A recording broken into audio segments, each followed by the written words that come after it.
Howdy, howdy, howdy. How are we doing tonight, folks? Welcome to tonight's stream. We are going to be looking at a crab tonight. Let's pull this bad boy up. A king crab. More specifically, I think a New Zealand king crab. Let's move all this stuff out of the way and see what we got to work with.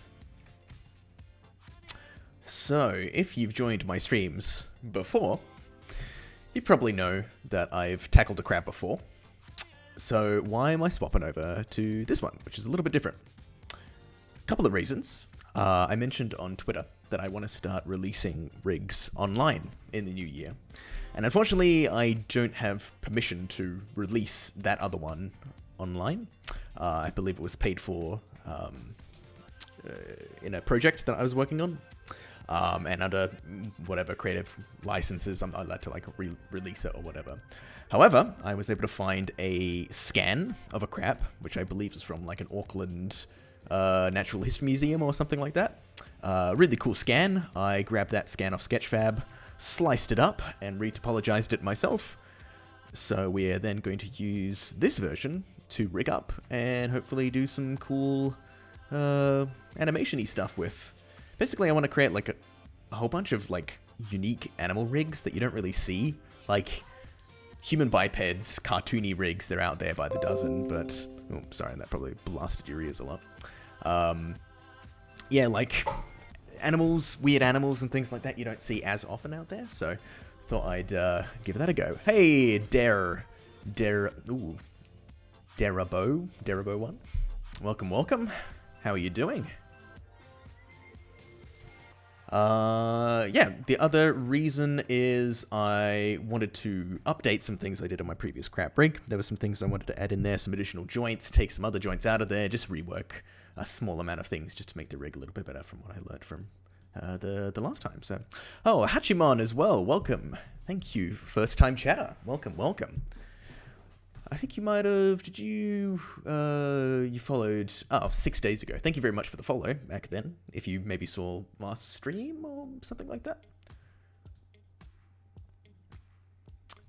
Just woke up, doing great, thanks. Hope you're doing great as well. Can't wait to see this walk. Crab walks look so funny.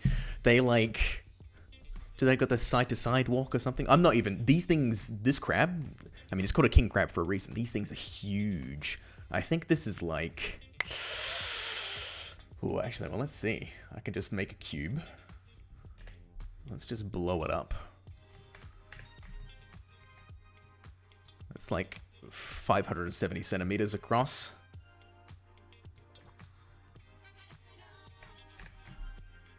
Because this is based on scan data, right? Yeah. Is that seriously a meter? Feels like it might be too big. Although I looked online and it said like carapaces can be up to like 200, was it 200? Oh god, maybe it was millimeters. Let's see. King crab. Because I'm assuming if this is just scan data, it's just the actual size, right? Hopefully. Don't want to resize it. Hey, Gladnox. Crab Rave Reloaded. Yeah, it's going to be a very unique kind of crab rave. Not the tiny crab rave, the giant crab rave. Yeah, this thing's big.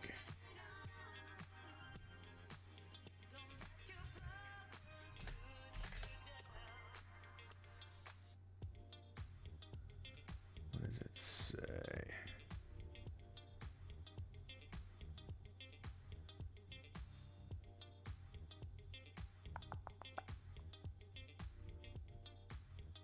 I had, there was some webpage I was on before that was telling me like the sizes of them. I can buy a fresh crab online.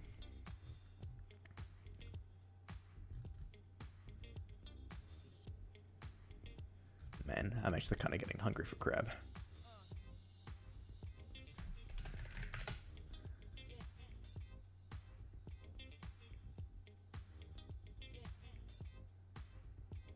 Leg span of 1.8 meters. Yeah, I think it was... That's the red king crab. which I think this is.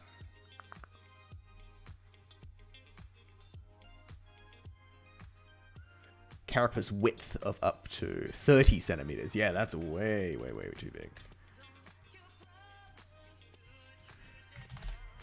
So that's gonna be, that's about the carapace size, about there. Let's scale these bad boy down a little bit.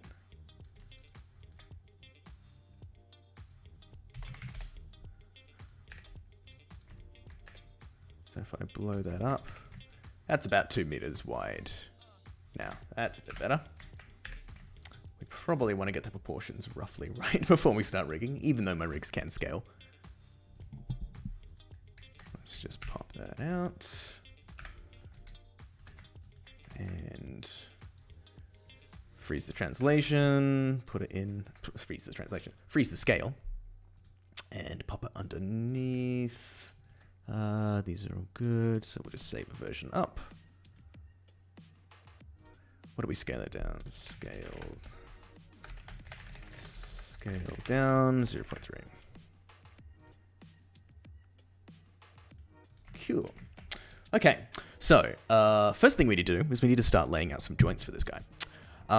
And I've recently updated some of my guide joints to work with longer legs, because one thing I wanted to do previously is these little like segments, bulbousy kind of segments underneath the crab's body, but like connected to the legs, which I think have some form of movement, not a lot, but a little bit. Previously when I was rigging crabs, I like started the leg from about here and then ended there. So we had like 1, 2, 3, 4 segments. So I want to add another segment at the start, which sort of functions basically like clavicle. Like it's not actually a clavicle, but the functionality will be the same, where it really doesn't move, but there's a control there that you can sort of translate around, and it's always going to aim at it. So if they really want to have that additional animation underneath, you can. So I need to start laying out some additional joints to incorporate that. Another thing I wanted to do as well is some of my, my arm and leg joints previously had a few extra joints sort of like in the, what I call the appendage section, so either the hand or the foot, which were used for things like, you know, curling or like doing a raise or whatever, like a ball raise, which aren't needed in all of the characters I work on. So I've done a simplified hand system, where it's just like a single joint rather than having a few additional ones in there with pivot information and things like that, just to clean up the rig a little bit. So we're going to look at adding that as well. But I think rather than just talking about it, we should actually get down to work. So let's do it, shall we? I am going to go under Animals Aquatic. Let's set up a new file. So we're going to call this King Crab A. I can probably start swiping some initial stuff from previous crab. So this is King. Oop. Not Char Spider. Let's go. King Crab A. And that's under Aquatic. And we don't have any guide information just yet.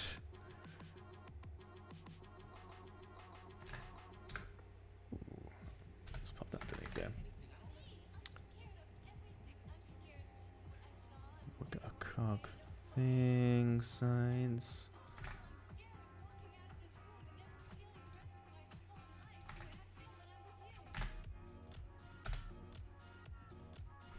How's everyone doing today as well? Everybody had a good start to the week so far? Might be still be, is it still Monday for some people?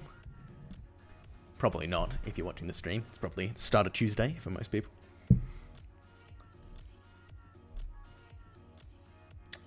Build guy.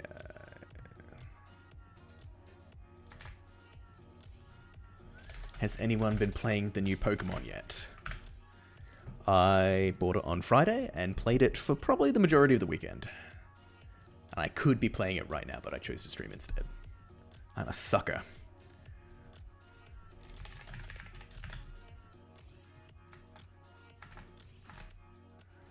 So move that over. King Crab A.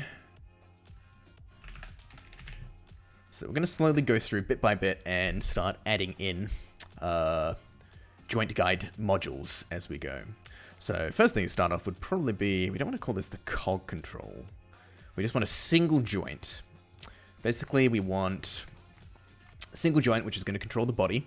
That'll be used for cog information as well as probably like a standard, just like body control. Basically like a standard control and a gimbal control underneath, or allow it for like offsetting and whatnot. We'll do an arm module for the front claws, as well as like an additional joint in here for little snippy action. We'll do some full leg modules, so 1, 2, 3, and double that for each side. And also these little mandible-y things, maybe some eye stuff as well. Like, I haven't done the entirety of the model. I think there's some additional mandible things like that are meant to be in here, and some antennae kind of looking things, which I may add at some point. But I figured may as well just start somewhere, you know. Busy weekend, but had time to play some God of War Ragnarok. How is it, Sam? Is it... I've heard good things. I've heard it looks fantastic. I've heard the gameplay is fantastic, but it's fairly like... Is it fairly samey to the previous one? I guess it kind of comes with the territory, being a direct sequel and whatnot. Would you say there's like much graphical improvements? I hear gameplay is improved quite a bit, but would you say like it looks very different to the previous one? Okay, so we're not going to call this cog. We're going to call this body.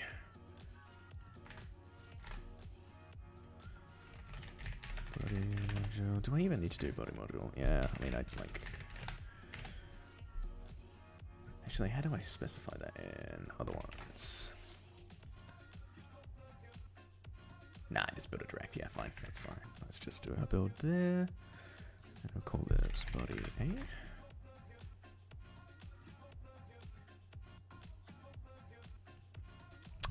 Raul Mafu, welcome to the stream. Thank you for joining. How are you doing? Which rigging courses would you recommend for absolute beginners? Raul Mafu, lucky for you, I've got this command.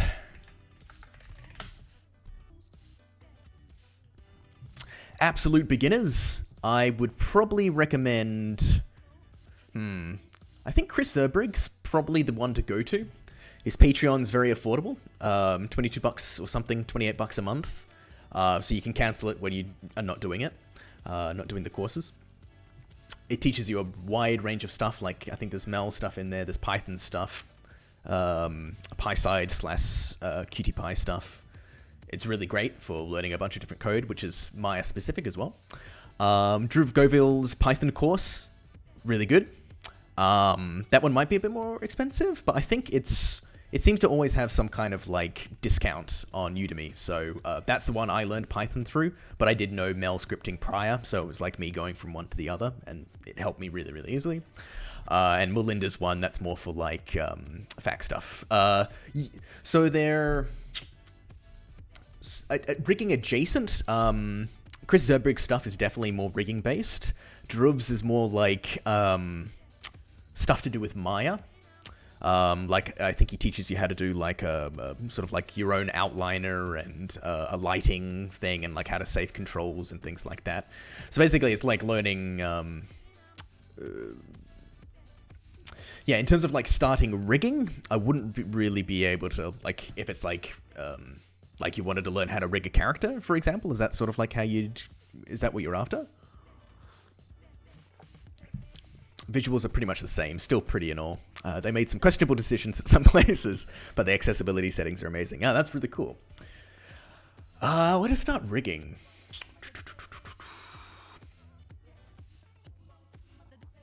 I'm not sure. Does anybody in chat have recommendations about like good like intro to rigging courses? I'd maybe say look somewhere like Gnomon or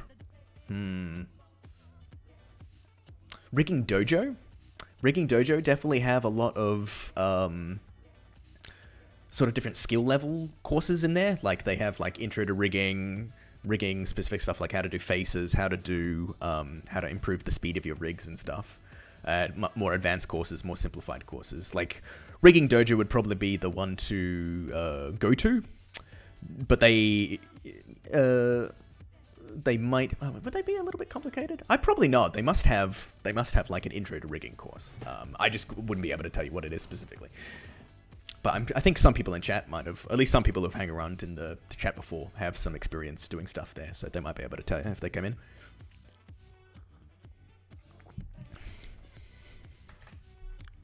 Rehards, welcome, buddy. How are you doing? How's everything going? You been busy at work?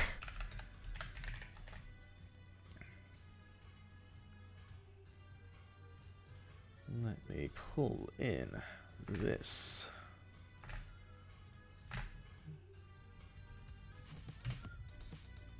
What we're probably going to do... Oh, I'll need to do a root control as well. That's something I want to start doing, because I want these to be game engine friendly as well.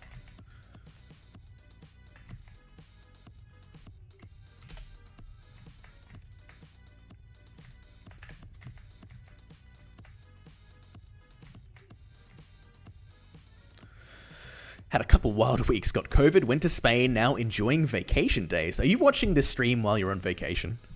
There must be better things you could do with your vacation time, man.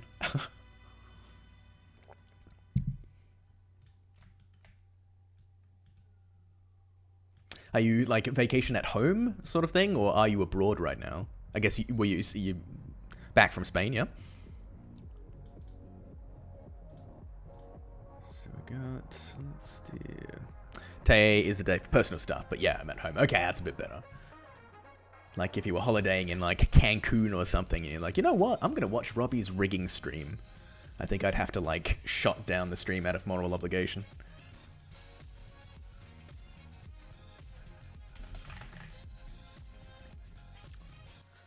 Got the root in there, and let's go and save. Where did my... Oh, I lost this. Okay. We want to go guide rig data.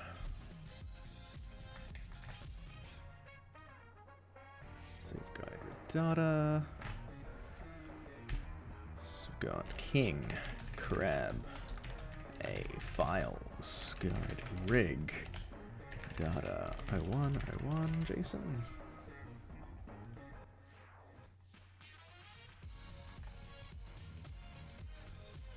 Come on. Let me select. Come on.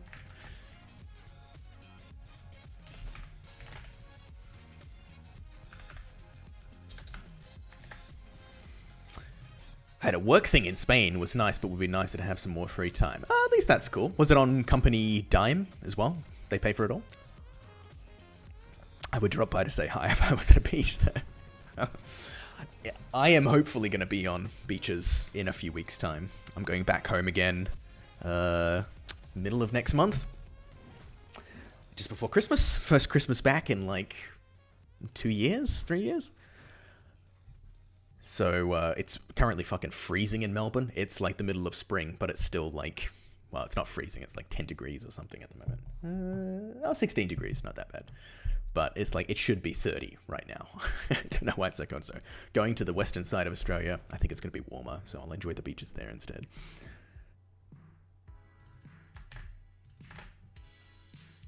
I feel like I haven't been to the Australian beaches in such a long time. It was something I was like, as soon as I get back to Australia, I'm going to do swimming in the ocean a lot more. Just never did it. Been back for like 3-4 years now. Just never materialized.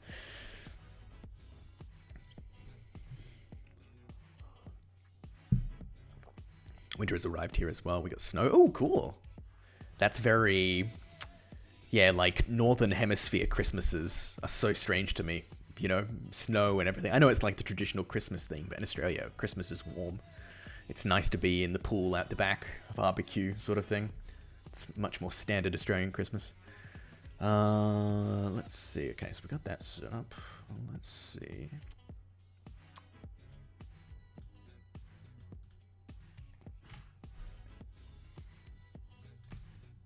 Did that not save? Seriously?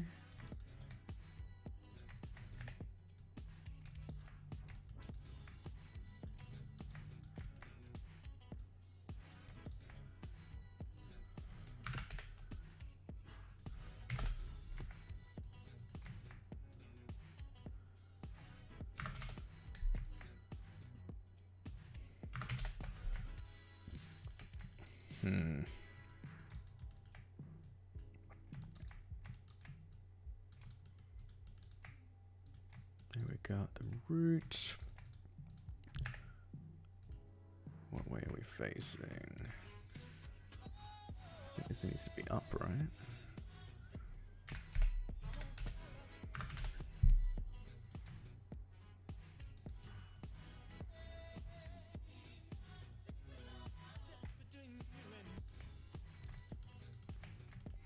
That's right.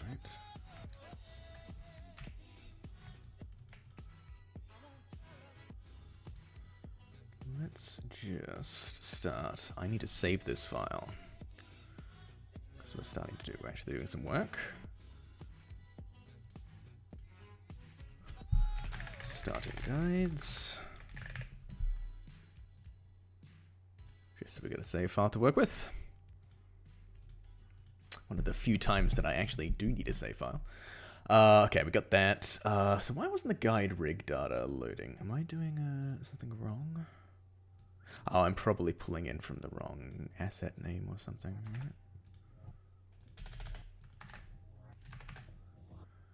right? Oh, yeah, spider. Yeah, that's mine. King. Grab A. Yeah, definitely want that. Okay, cool, cool, cool.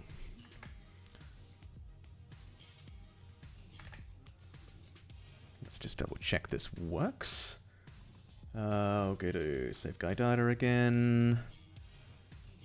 Go back over here. So we're basically just saving out all this control information, just so when I rebuild, it's going to rebuild the in the same position rather than being in the default positions.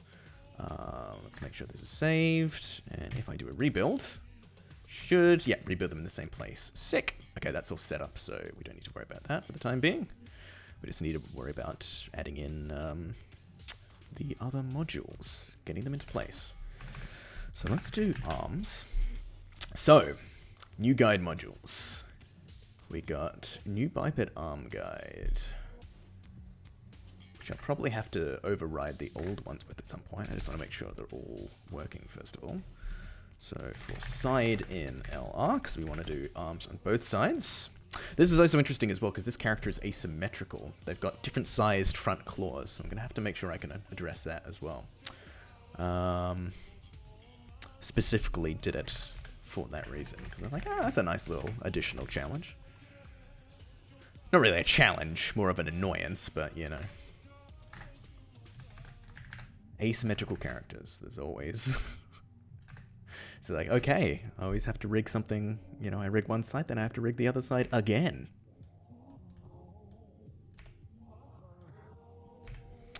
It's like you're doing more automated rigging, but sort of still in that manual way where you're going to do it both sides. Snowed in barbecue here. Actually shoveled snow off my balcony for a barbecue yesterday. Oh, wow. Is it normal to have barbecues in cold weather? Are you like skewering giant, like... legs of meat or something, and rotisserie kind of style or something. Actually, when I lived in Beijing, there was we did that. We'd go to like street vendors that did like giant legs of like lamb or something, and it was that was good. That was in like colder months, if I recall.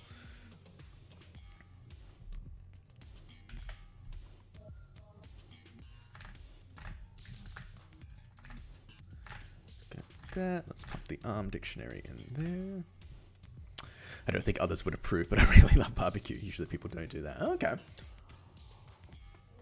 Hey, it's one way to keep warm, man.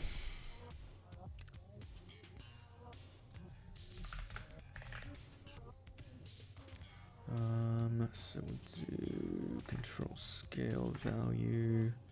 Can probably keep that normal. Joint parent, don't have to worry about. So we do want to do clavicle.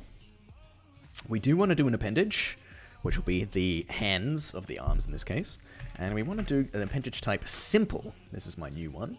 Don't need any pivot references for doing like rotation, what do you call it, pivoting side to side and banking, things like that, because it's a crab, you know, not really going to be as necessary. Let's see if that builds.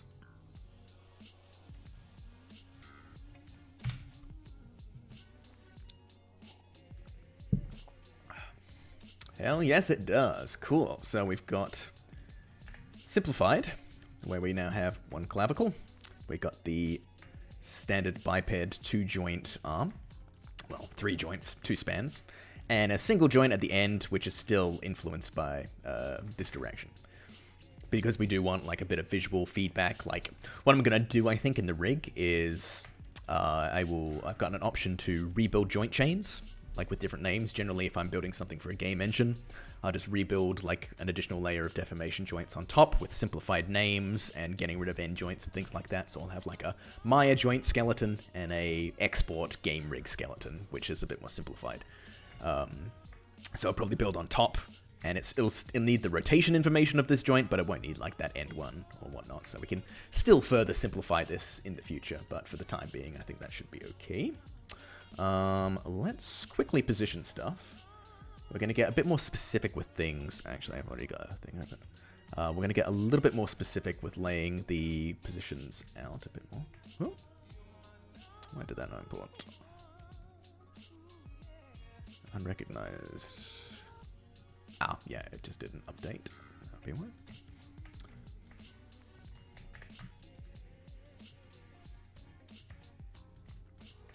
Yeah, we definitely want to increase the control size here. I'm not too sure where I want the joint to be. If I want it to be more... Do I want it to be centered in the body? Maybe, actually. I can always change the pivot information later on. Let's... center pivot.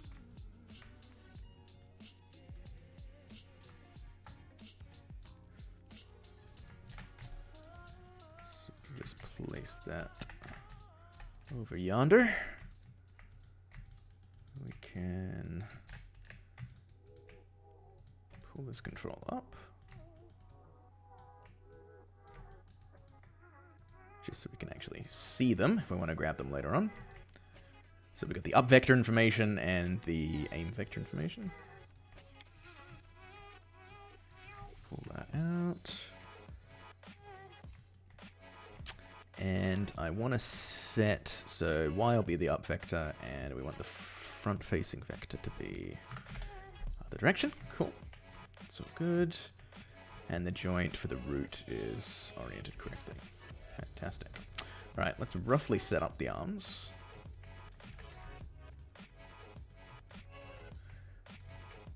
We'll vaguely place them and clean them up a bit later.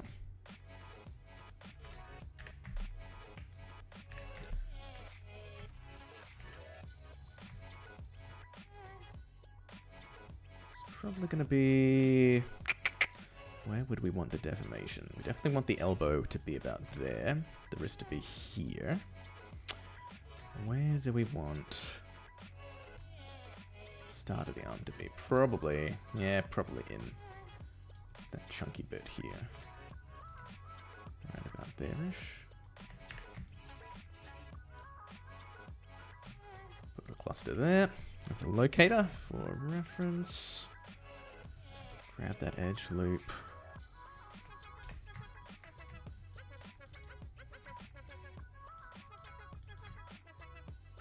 There.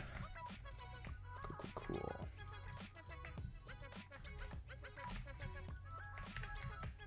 So we can hide all of these. Increase the scale a tad.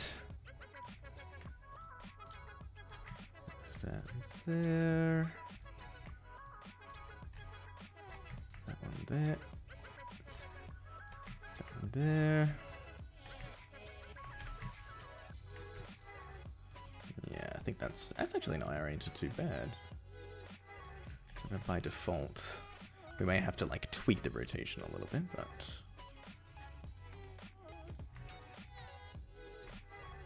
let's maybe pull it up to the surface a tad just so we can see it. So again, if you've never seen my joint guide system before, it's basically just a bunch of aims. A bunch of aim constraints, manipulating joints in a certain way. You've got targets, you've got sort of like the one that moves the base of it. You've got these locator-looking controls, which are up vectors, which just control the you know, the twist of the joints, which direction they're facing with the twist. So we can use this to really quickly position joints in a way that makes them oriented nicely for us. Let me pop it about yar. I think I want this to be oriented up. This is interesting, actually. It probably doesn't matter which ways these ones are oriented, honestly. Does it?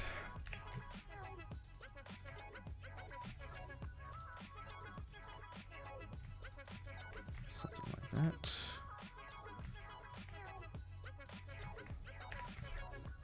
And we can put... Well, actually, first of all, we'll mirror these. I mean, we are going to do it... Oh, no. Whoops, wrong way. Left to right. Yeah. We're going to do that asymmetrically later, but for the time being, we can just put them symmetrically. And we'll grab these joints and put them underneath the body.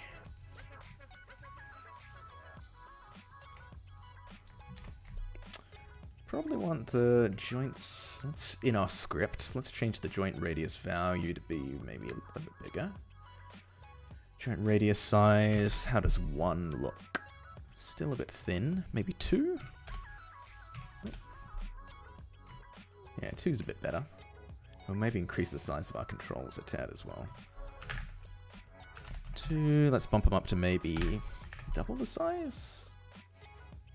Oh, that might be too big. Let's go 5. Sorry, I've been ignoring chat. Use the property on an open type of grill. It's a bit hard to get stuff cooked properly because the ambient temperature outside. Yeah, I guess you gotta crank it extra hard to get everything, like, nice and toasty, right? Just, like, have a big fire going, man. Trash can fire, you know? Warm your hands on that. It's the old school way of doing it. Cool. Alright, so... Hamana. Do I want to save this? Probably. Arms added. Always versioning up. And we'll go... guide data. Actually, with the guide data, we can probably just save over.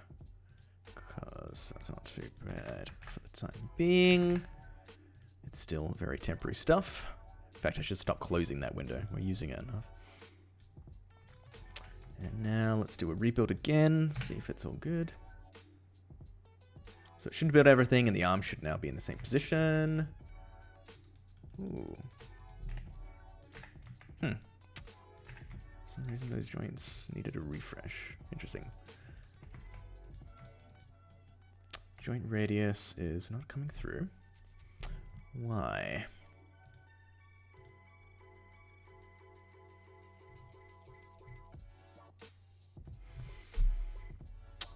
Is there... Do I do it somewhere else?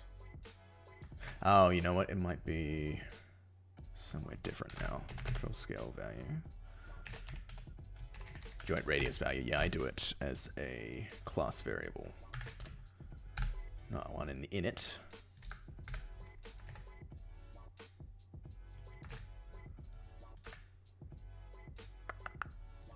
Oh, get rid of that. Control scale, yeah. I'm still sort of mixing with my old scripts a tad. Just trying to get more consistency through them all if I can. So I think now if I reboot this, it should be the right radius.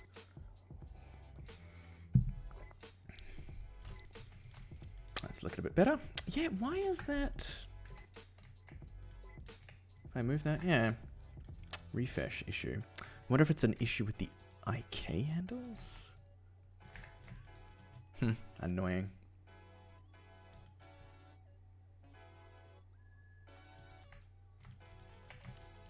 Okay, so we got that. Arms are good. Now we're doing the legs. We'll also need to make sure... Actually, we need to do hands at some point as well. Arms... we'll come back to the hands. Actually, should we come back to them or just do them now?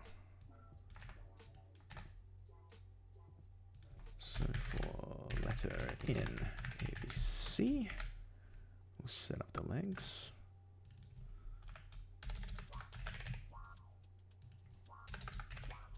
Leg dictionary. So the one we want to do for the legs is new insect guide leg. Take that.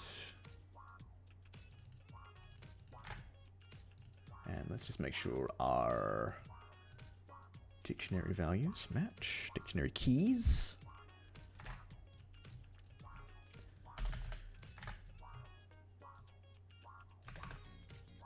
Pseudonym.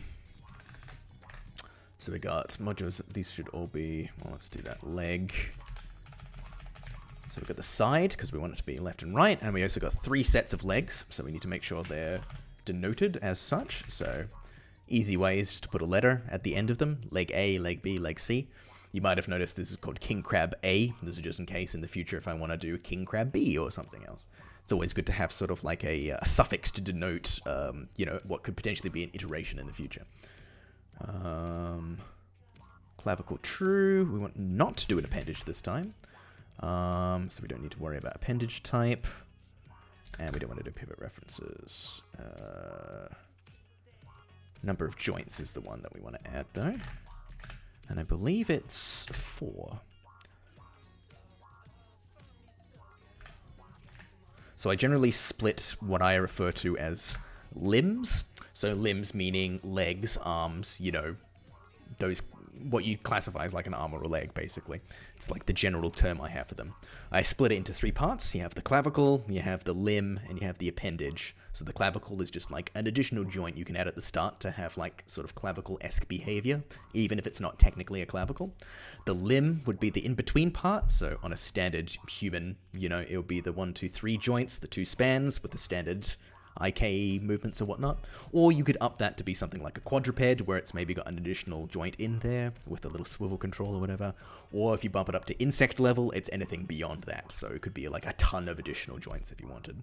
And then the appendage is what gives you like hand or foot-like behavior at the end. So it could be just a single joint or a bit more complicated stuff that allow for, you know, the curling or the raising of a ball or the ball of your foot or the palm of a hand, things like that. I think my watch just says I reached my fitness goal. I think because I was gesticulating around. My watch thinks that I'm moving around. I think it's 4. Let me double check how many.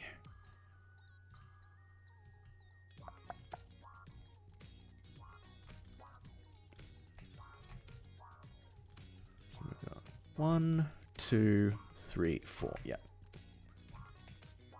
Actually, 1, 2, 3, 4. Is it 5? Yeah, I need to do 5, I think.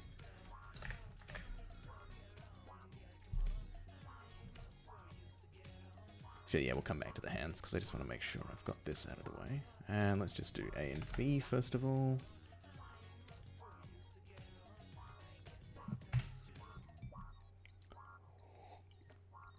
Oh, I'm churning through my tea fast tonight.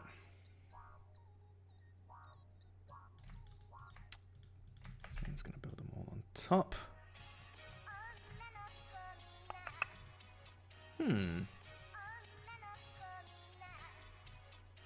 Why are you parented underneath?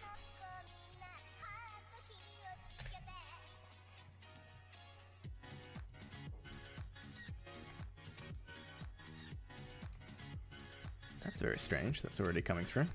1,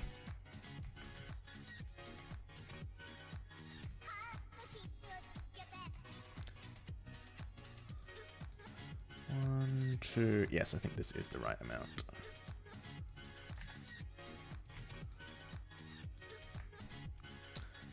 Let's pull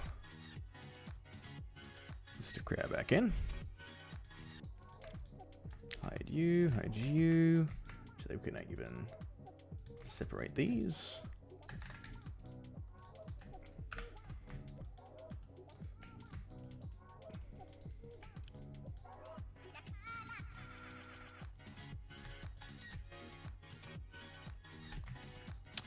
Like so. So let's just roughly find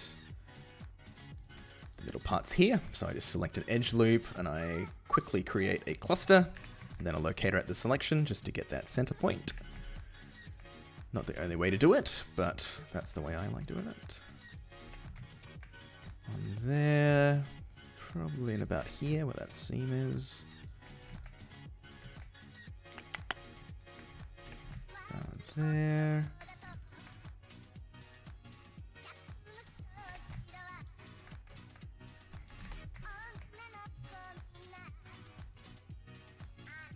Let's open that up. Because these ones...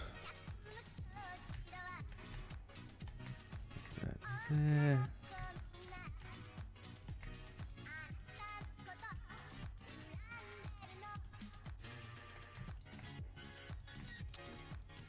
So by default, these guides sort of build in a line, which isn't like a straight, you know, it has a start control, has an end control. It aims between the start and the end, utilizing this locator as an up vector, as locator control. And obviously, these legs are not going to be completely straight, so we are going to have to sort of like break the leg and then pull it back into a better position in the T-pose later on. How do I want to do this? Oh, actually, oh yeah, I think, yeah, I don't... Do I freeze these normally? Maybe not.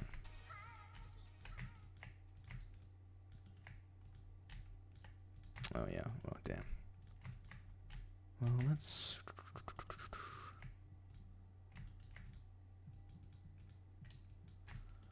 take these. Let's 0 to translate X. So if it was a straight line, that's what it would be. Yeah, that's probably fine. Take that off. Let's just pull it out a tab. Pull that there, pull that there.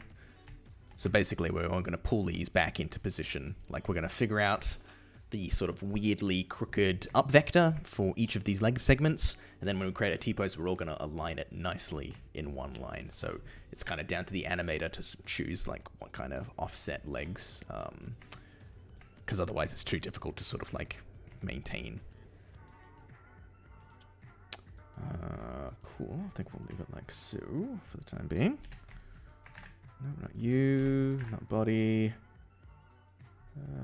Where did I delete the legs? Oh, I might have deleted. Oh no.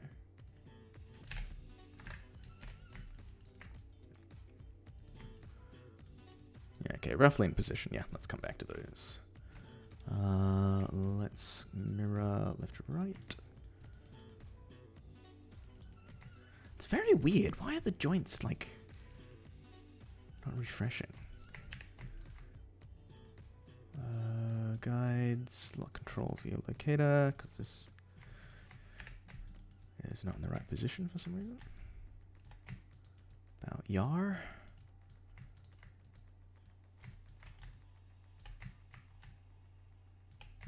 Pull that about to there.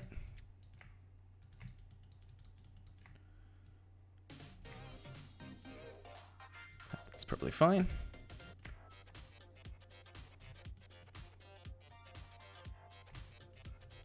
Everything's mirrored, and we'll take that joint, take that joint, and put it underneath the body. Cool, so let's do the next layer of legs.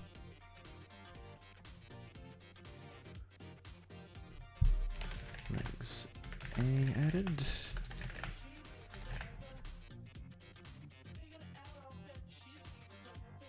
Save over the guide data. And we can do a rebuild, but this time we'll also add the next legs in. So I prefer to go like one by one, rebuild, test it's all working, rather than doing all the legs at once. It gets a bit confusing.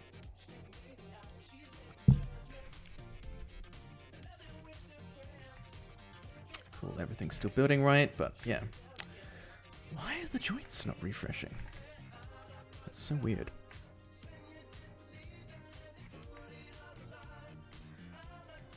It's not a viewport thing. No, it shouldn't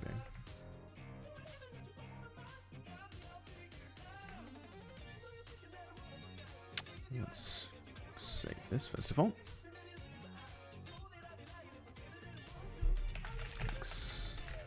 Be added.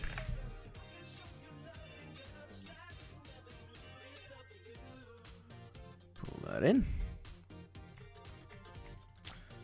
Once again, let's hide everything. Separate these. Hide these. Cool. Actually, before we do the next leg, I am going to go grab some more tea. Because I am running dry. So I'll be back in 2 minutes.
And we're back.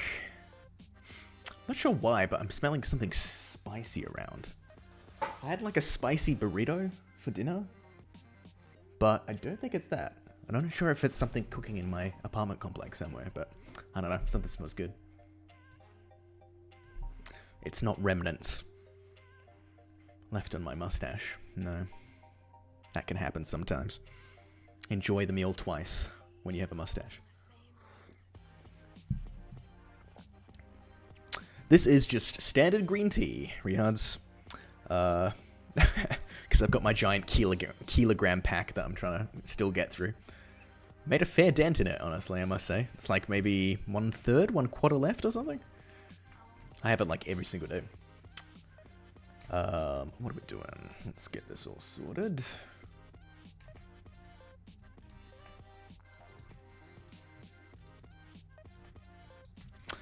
So has anybody here been playing the new Pokemon at all?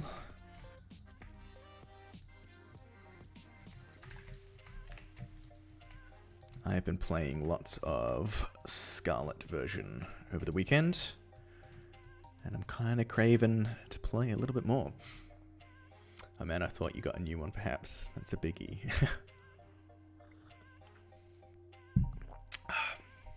It's one that's lasted me.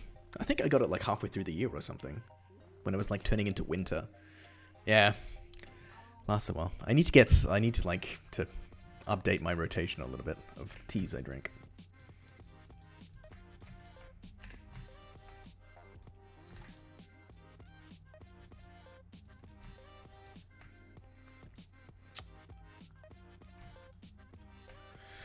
Marin, welcome, welcome. How are you doing tonight?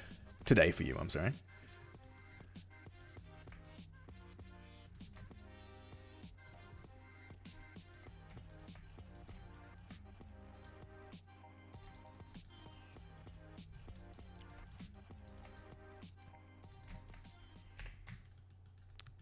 Let's just quickly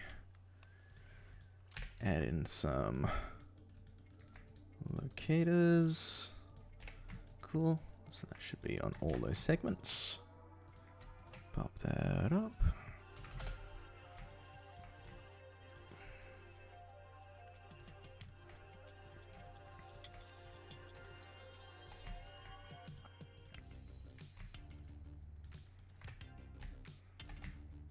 There, move it off a little bit. Oopsie doodle.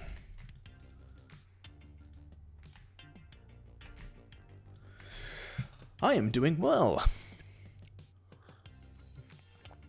It has been, yeah, a good weekend for me. I haven't because I've been really busy doing various freelance jobs. As well as working on my own code base. Like I did that big refactor a few weeks ago, and that took a lot of my free time just to get that all like set up and running and everything. I realized I haven't really taken like a video game break since like prior to the last time I went on holiday. So I went back to my hometown in mid-September for my birthday. And I'm pretty sure the last time I played like a proper game was like before that. So I was like, you know what? I'm going to get the new Pokemon. I'm going to relax on the weekend. So I just spent like all of Saturday playing it nonstop. It was great. It only happens once every 3 years. You got to enjoy it.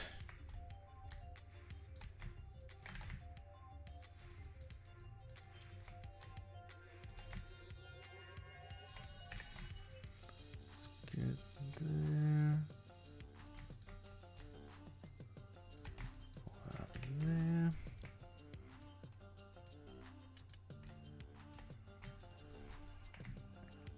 Okay, I think everything's roughly positioned. Let's position the end.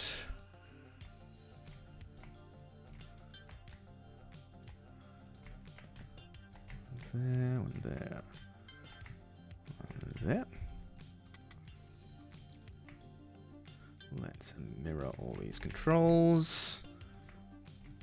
1, 2. Pop them onto the body. Just one more set of legs. Then we're going to do like mandibles and stuff. And we also got to do that hand joint as well.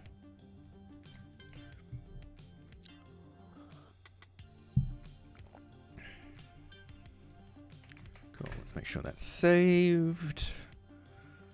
Let's save over the build data.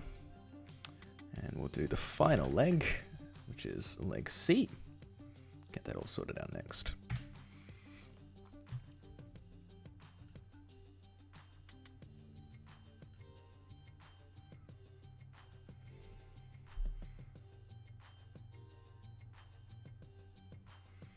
Did you meet any interesting, funny little bugs? Saw a lot of people complain about it. You know what? I haven't.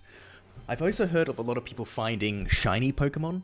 Like, one of my friends has seen and caught like 3 shiny Pokemon so far since it's released. I saw somebody, an illustrator on Twitter, found like 5 or something. I haven't found any shiny, so no bugs and no shiny Pokemon. Like, I'm upset. No funny bugs, no awesome Pokemon.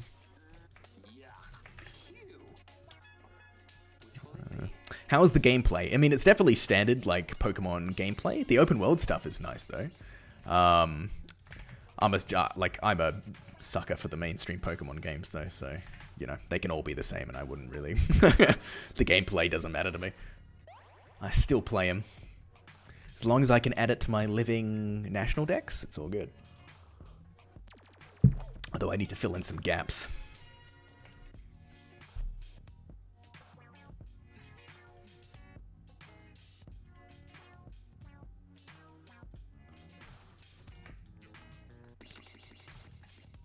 I never played. People highly rate Legends Arceus, the last one that came out. That was more like it varied the formula a little bit. Was more focused on catching. Like, I never played that. I should probably pick that up and give it a go as well, I reckon. Because some people really, really swear by it. Say it's really, really good. It changes the gameplay a fair bit more, I think. Oh, did I import the wrong crab? Why is that so big? I think I must have. Ah!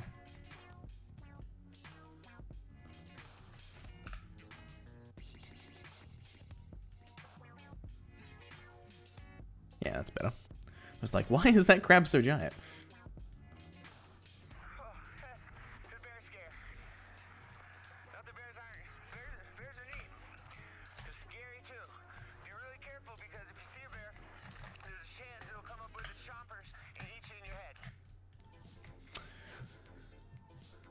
From what I've seen, it seems quite rushed and some feature-wise. So I tweet this morning that if you connect a second controller, you can run twice as fast.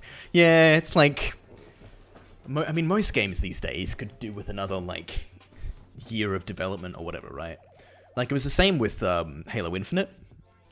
I love Halo Infinite. I think it's a great game. I think it's a fucking miracle that that game exists, considering, like, how fucked the development cycle was and how they treated contractors and things like that. The fact the game came out as good as it did was like a miracle, and people still complain. And it's taken like a year since the release to get like co-op and Forge and things like that coming in. It's the same with Pokemon and stuff as well. Could probably do with another year of bug fixes or whatever, just refining. But fans are impatient, you know. It's just like things you like, you know.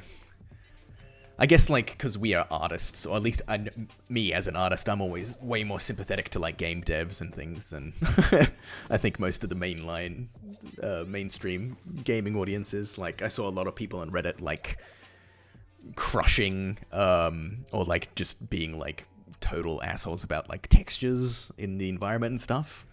And it's like, who cares? Who cares? You're not playing a Pokemon game for the fucking environment.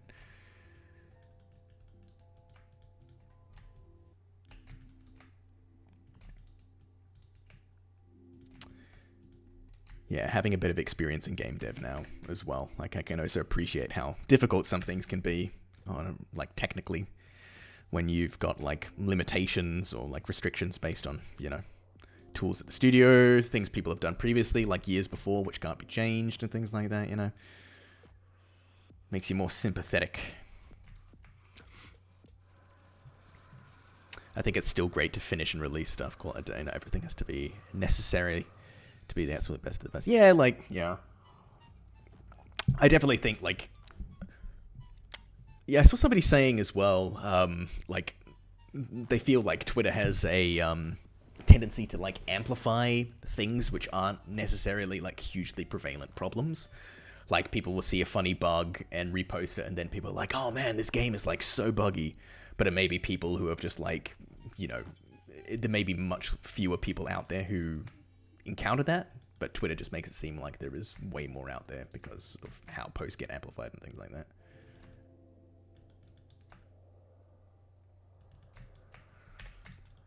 Oh, so apparently there may be, like, bugs may be occurring because of, like, people using emulators or something like that, so I don't know.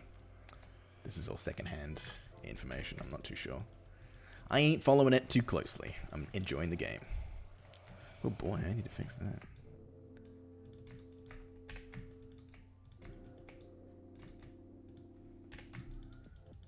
Boom.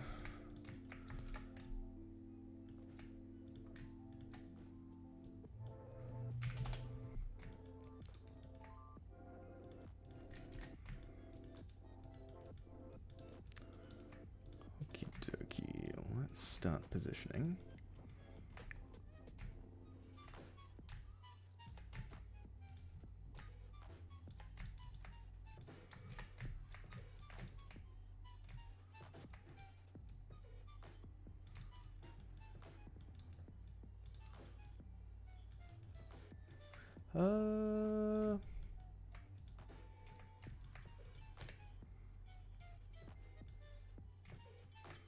Where?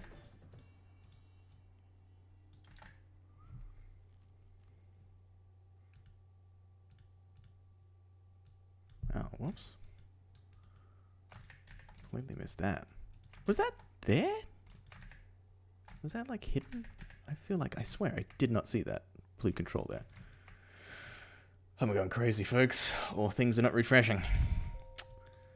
Let's just cluster these.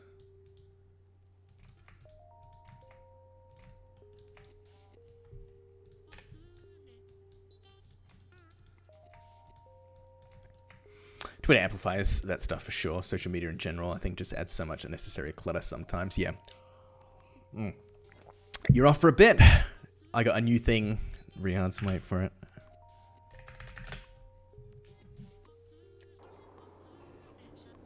Well, see ya. I can do that every single time people leave now. It's great.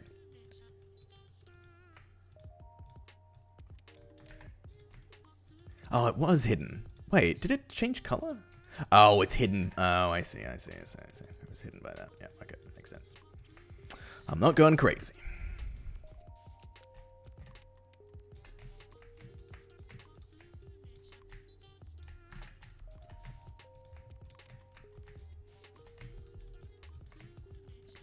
This song is weird. The hell is this? Timid Soul? Timid Soul, you do good stuff normally.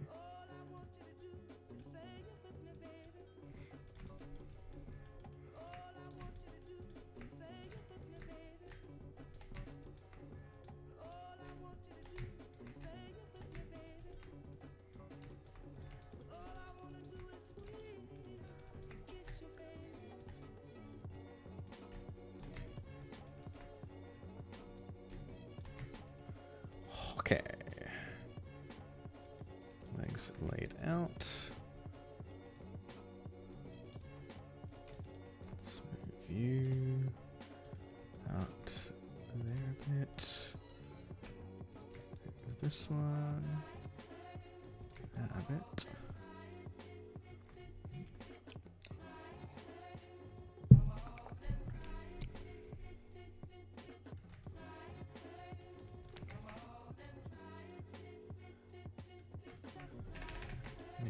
That.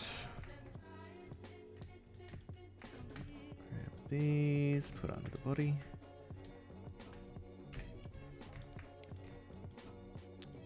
Cool.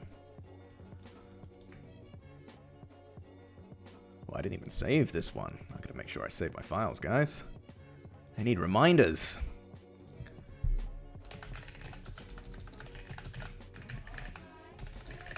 Otherwise, I'm gonna forget and lose my work. Alright, we'll save that guy data.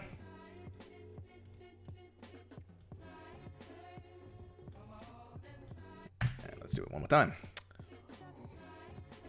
Actually, I should probably add in that additional claw bit as well. But I guess we'll do that after the build.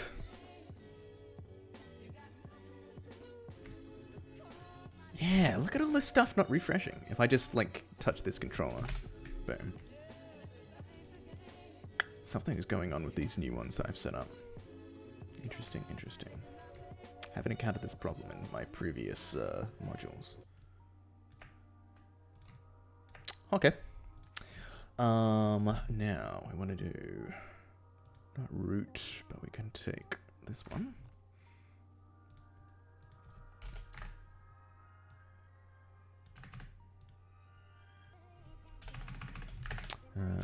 Claw. Oh, by the way, did you find a solution to the spring IK? I did, Marin. Oh shit, yeah, I completely forgot about that. Do I call it a solution? Yes. Actually, yeah, let's run through that quickly. I found... what was it under?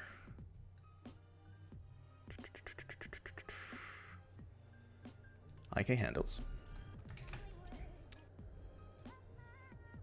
Okay, spring solver. So I found it was a difference between the spring rest pole vector. So what I did is I printed out all of the attributes and their values on both of those IK handles. So I built them one IK handle, which had the manual creation, and the one that was done via the script, and compared the differences between the values. And the difference that I saw was in the spring rest pole vector.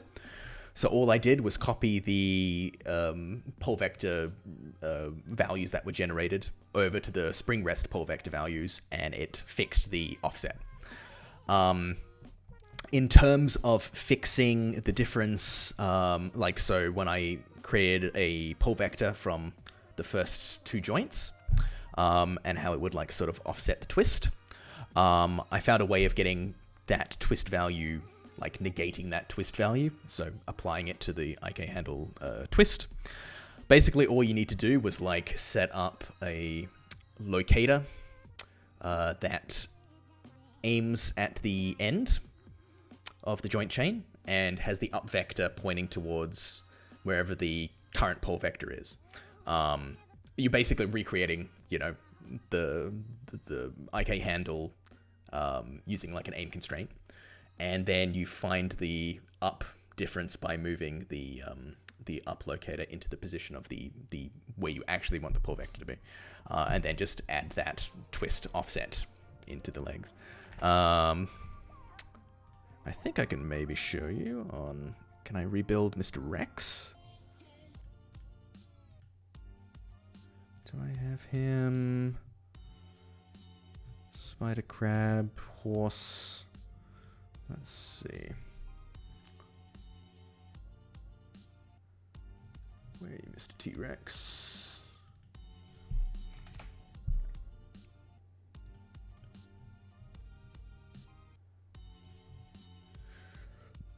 Take that.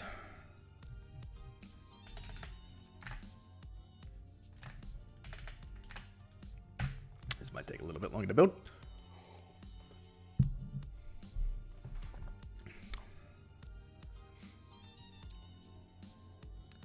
Yeah, it was one of those things, Baron, where I just had to actually, like, take the time. Because I knew, I was like, oh, it's going to be one of those things where I have to check all the attributes, and, then I got to write a script to do all that and compare them, and then, it took me, like, maybe an hour or two of, like, just kind of staring at the screen and going through all that stuff to get it. Like, it was just one of those things where I was constantly putting off. It's like, it's a future Robbie problem. You can see I've got a little print statement in here that says like NML leg IK main RP IK handle is offset twisting back. That just lets me notify that that just notifies me that it's updating those legs. So let's hide the polygons. So we should see now there's no weird flipping out of the chain or whatever. If we look at the handle, see how it's got like a small twist value applied to it. So without that, it sort of has like that offset by default because it's sort of like aiming at that pole vector that's technically correct, but we just want to like, we twist it back just so it overlaps. And the way to do that was, locator here. You get like the position of... So you basically create the handle, so it has the offset. You find the locator position there, the locator position there. You use that as the up vector, and then move it into place, and the difference between the rotation of the up. Once you've moved it into place, that's what you use to drive the twist, like that twist value, and it just syncs it up like so. It's still not perfect, I don't think. Like, there's a slight offset, I think, between some of the chains. And I think more sort of like extreme poses. You can see how there's like, I think it's just the difference between how the spring IK handle like calculates, but the difference is so much more subtle, like it's not going to be too much of an issue. I think it pretty much holds up, and I'm happier than with that than what it was before. I think it's one of the limitations of it, but as long as like when you initially bind and constrain everything, as long as they're on top of each other, I think that is generally all I care about at the moment.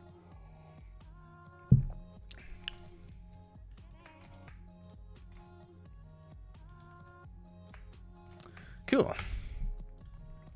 Yeah, that was definitely a noodle scratcher for a bit of, but like after the stream, I was like thinking about it in bed. I'm like, I'm pretty sure I know I can fix this as long as I figure out how to do the, get rid of that weird script creation offset thing that was happening. Cool. Let's go back to Mr. Crab. And let's...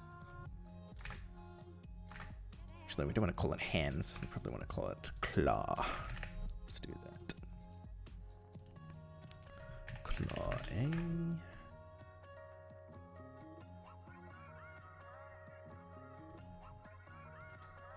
Oh, wait, we want to do that for each side as well. So now, when we build... Oh, I need to rest my wrist. Ah, getting pain. Oh, something...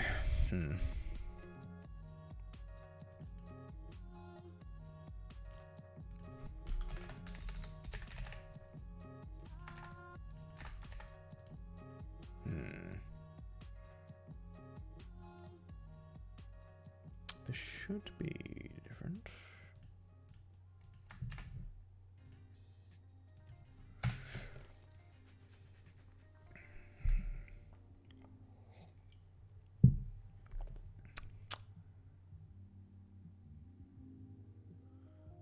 Why?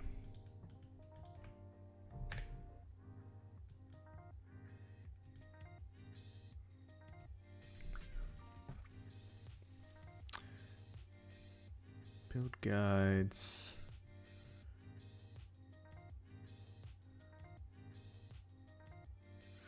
Why is it getting that name? Am I doing it in the wrong place? Oh, yes, I am doing it in the wrong place. Wait, why did I put one in here? That's weird. My attention is divided. Making dumb mistakes.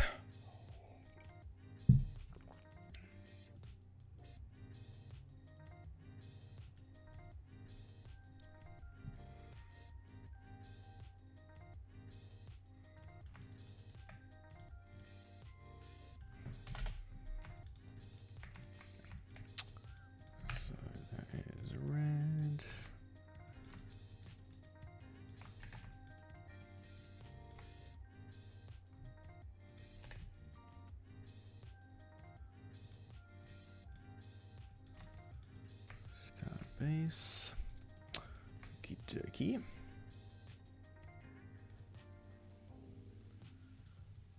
Let's do this one as claw added. Let's import this. And we can basically hide everything but the arms. And we can start importing this into the right position. Oh, fuck. What did I just do? Did I just rebuild? Ugh. I hit G on my keyboard instead of F, I think. Ugh. Fat fingers, folks. Fat bouldering fingers. The lesson is never go bouldering. Yeah, why is it refreshed this time? That is so weird.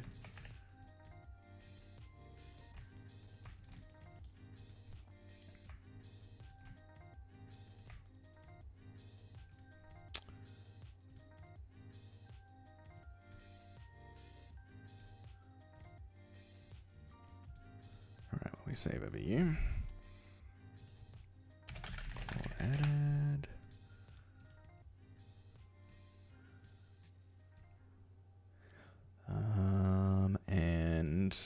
We want to import that again. I need to be more precise with the keys I press.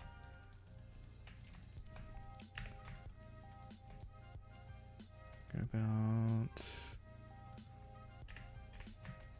your.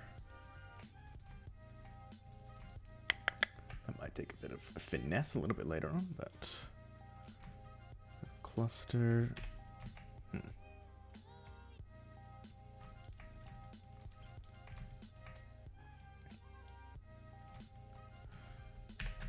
Master there-ish.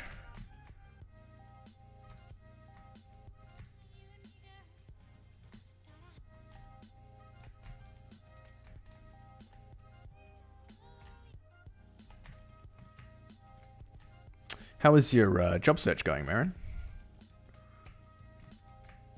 Any bites?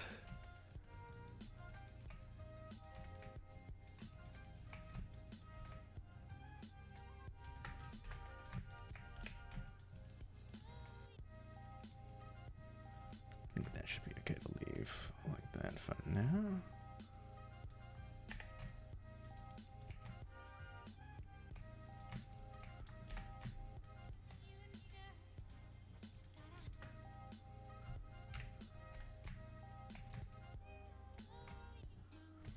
Going to Montreal in January or February. Ooh, very nice.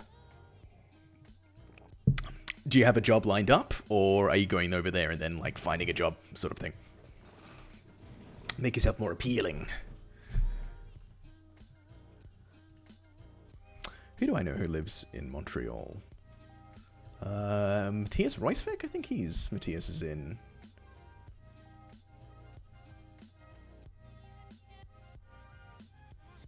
Royavik, however you pronounce your last name, Matthias. I'm racist.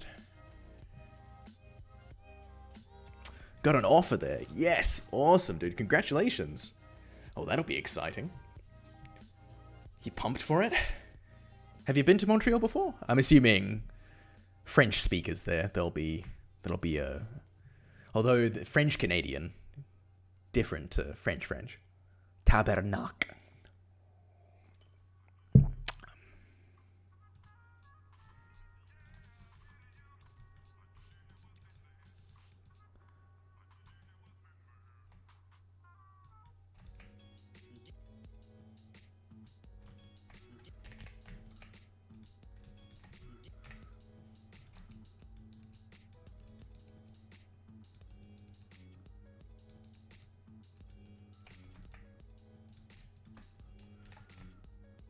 Got the clause added.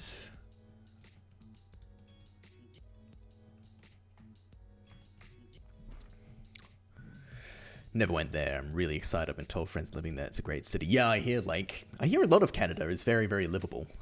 As long as you don't mind the freezing cold winters, I suppose. Is Montreal in the middle? What side of West? I can never remember where cities are in Canada.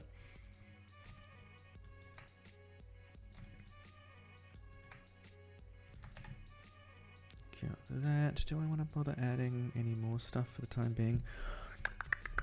What else we got? We got like mandibles and the eyes. And we want to do these ones.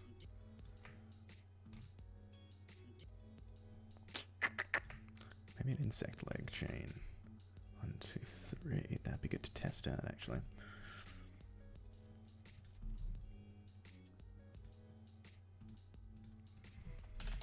We'll do eyes. And we'll do mandibles.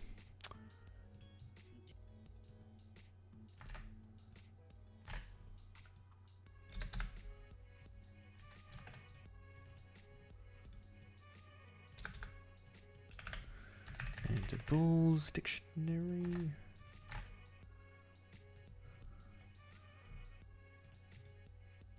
So we want that just to be 1, 2, 3, 4.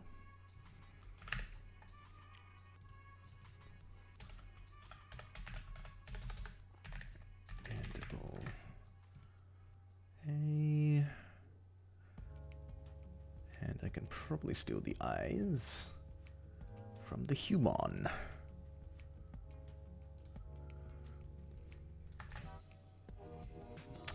More in the center, not far from Toronto. Ah, cool. Yeah. Yeah, I got like friends all over Canada. Toronto, Vancouver, and Montreal as well.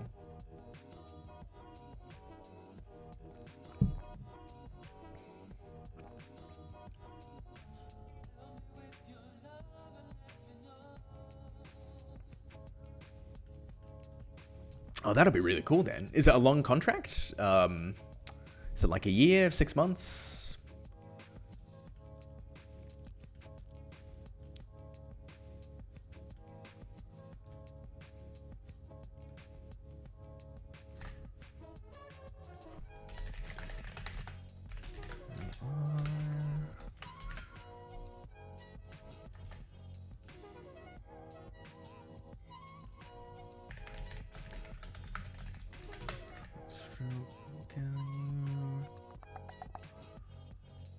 Okay, let's do a build of this. Did I save? Let's just do that just to be sure. Let's do a quick save. And we'll do another rebuild. I'm not entirely sure how I want to do these eyes. I think a single joint should just be fine. They'll have sort of like rough skinning there and skinning to the body so they can sort of somewhat move around a little bit. I think that should be enough. Working visa is for a year, but the contract is a permanent job. Oh, hell yeah. That's awesome. I think, yeah, when you do like Canadian visas, you have to like go to somewhere in Canada to do it first, right? At least I think that's what some of my friends had to do in the past. They like literally had to fly to somewhere on the fly from like the UK to somewhere on the west coast of Canada, get their visa sorted out, and then they flew over to the next place they were going to or something. Is that how it works? That's one of the benefits, because my parents are Scottish. So when I worked in the UK, I didn't need to worry about visa stuff, and that's like so much less of a hassle. I was so glad I had that privilege. Because I had like friends from Australia, like, oh man, how's it getting your visa to work in the UK? I was like, oh, sorry.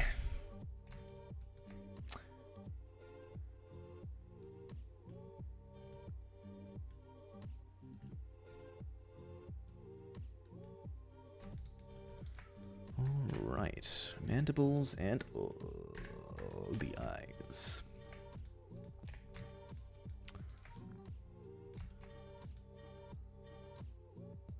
Ooh, let's save.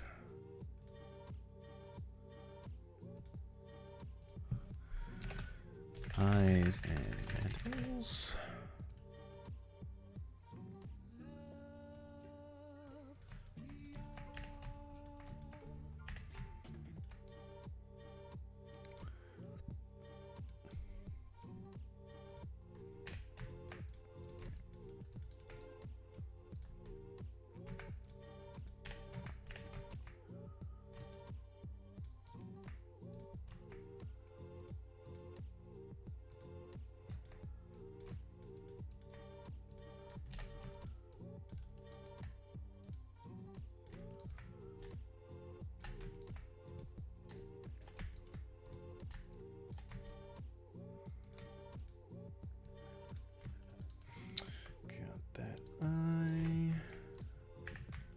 Ah, like body.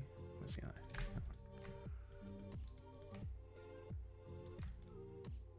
I think that should work. There are those. Not really sure the studio is taking care of it. There was just a lot of paper and forms to get completed really fast. Yeah. Yeah, because, I mean, January and that's really not that far away now. It's like, what, just a month and a bit? Hell of a New Year treat.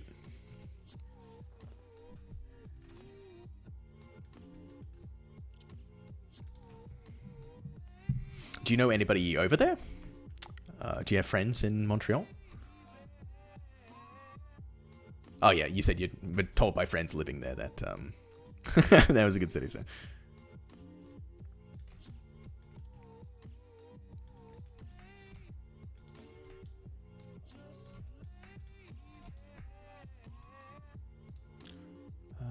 Before I finish this, I might go get some more tea. Let's cluster that first. Yeah, I'm going to just quickly fill up my tea because I'm still thirsty. I'll just be right back again.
And we are back. It's a bit scary, but they're not sure they're going to get my visa in January. So, okay, start freelancing until everything. Yeah, it can be a bit tough getting things like sorted out like super quick. I remember working in like going to work in Beijing and stuff. It was like a month or two of like scrambling to get stuff together and then just waiting. What are you planning to have a drink? Fantastic. Yeah, that's the best way to get properly acclimatized to the to the culture in a place, right? You got to go drinking. It's the best way. Highly recommended.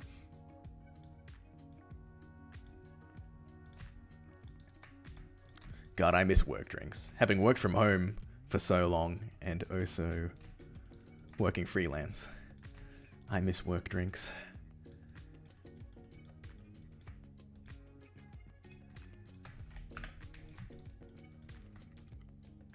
Oh, did I? Oh yeah, I clustered that one, didn't I? Cluster that.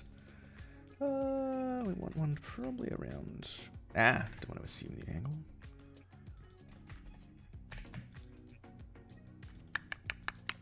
Probably around here-ish. There. One there. One there.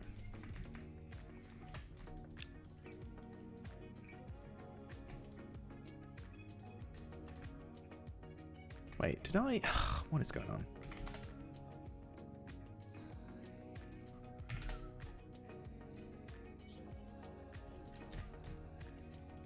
I swear I've clustered that one like 3 times now.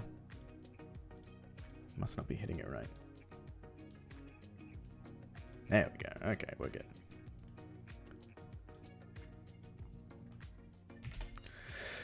Yeah, I didn't have much opportunity to. I've been working remotely from when I got out of school. In 2 years, it's going to be the first time I've been working in the studio. Yeah, that's great. Big change up if you haven't, like, experienced it before.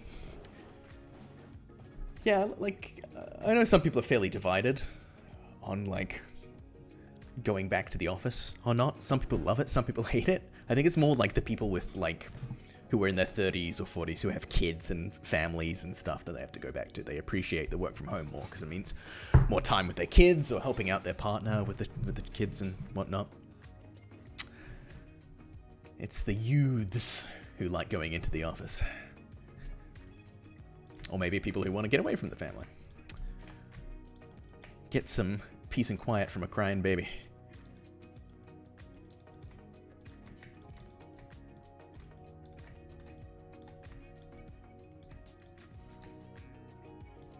Oh, did I do a clavicle? Damn it. Okay, I think I can fix that. Ooh, will I be able to lay this out and then just get rid of the clavicle joint?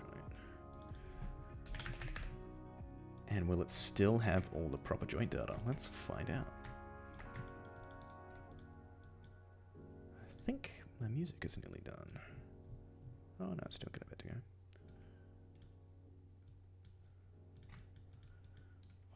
Okay. Take that to there. Unos, dos.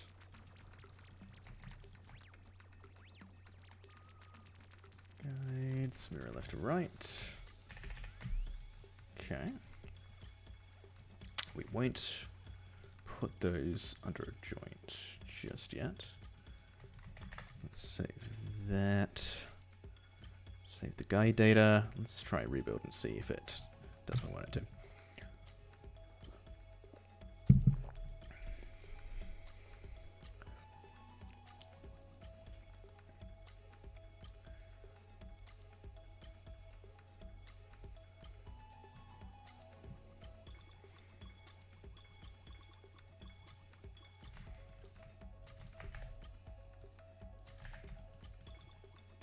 I want to kind of put it in the right position, just to offset a bit. Okay, that's cool. Yeah, I can understand why. I think the good compromise is hybrid. Yeah, exactly. At least like being able to choose what days you go in or whatnot. Because like, man, there's just some days where you want to sleep in, roll out of your bed at 9 o'clock, get to your workstation by 9:05 and you're like good to go. You know, you don't need to do like a 30-minute commute or whatever. I know some studios as well also pay for commutes like during the day, like train fees or whatnot. So that's, you know, helps incentivize people to go back to the office as well. Yeah, it's interesting. Like, it's sort of strange to me, like, now that, like, in Australia, like, I mean, obviously COVID is not over, but it's severely diminished and, like, lockdowns aren't really a thing in Australia anymore. It's kind of weird to me, like, how little studios are adopting, like, remote work. And I think it's largely because in Australia, we have, like, different states, and each state have their own, like, sort of tax incentives for, like, VFX and things. So I live in a state called Victoria, which has some amount of tax incentives. New South Wales, where Sydney is, they have their own as well. And I'm pretty sure, like, New South Wales require you to be within the state in order for them to get tax incentives. So, like, they don't hire people remote. Like, you have to relocate to Sydney, which just seems like such a hassle these days and so unnecessary. Because I know DNEG just recently announced they're opening a studio in Sydney. And DNEG's a decent company, you know, like they're a big studio and everything, but I'm pretty sure like they're only going to be able to hire people within New South Wales or bring people over, which is difficult because right now in Australia there's a severe lack of like senior talent, so much so that they're having to like hire people from other countries to come in. Like quite a lot of folks from like studios in India are getting lots of opportunities here in Australia. I know some folks who've like come from like Match Move and rigging in India and have like earning way better money in Australia. So if I have any folks in India watching the stream right now, consider coming to Australia. You'll get paid an actual living wage. Get paid what you're worth, damn it. I know, yeah, like wages in India can be really fucking lousy.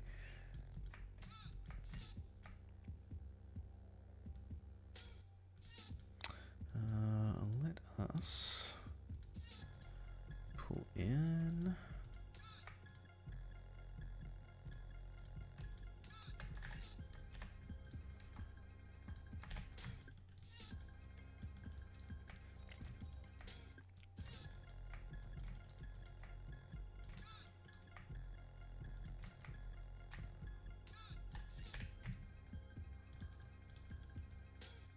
I think that matches up pretty good. Okay.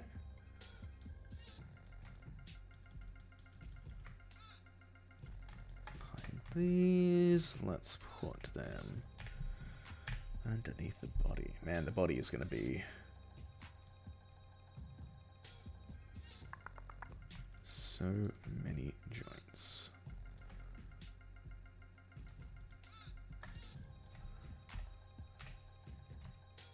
Oops, no, that's the root. That one. 1, 2.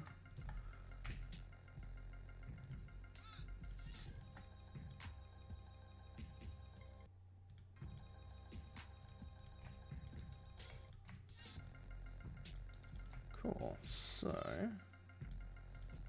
if I hide like everything but the joints, they're looking pretty good. Now we just need to like tweak these and get them all synced up. Set up a T-pose, then we can extract.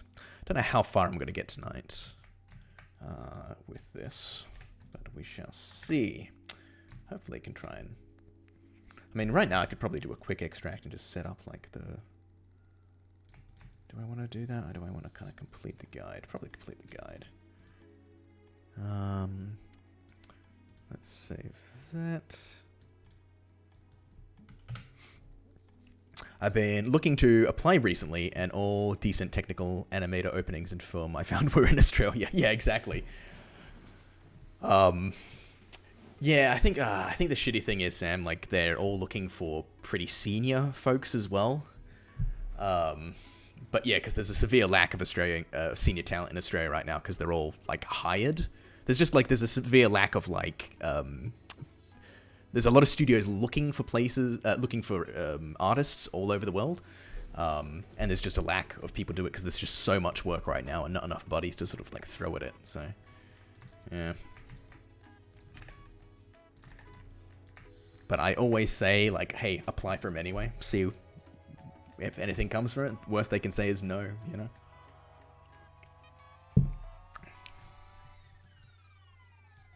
Okay, with this, let's start refining.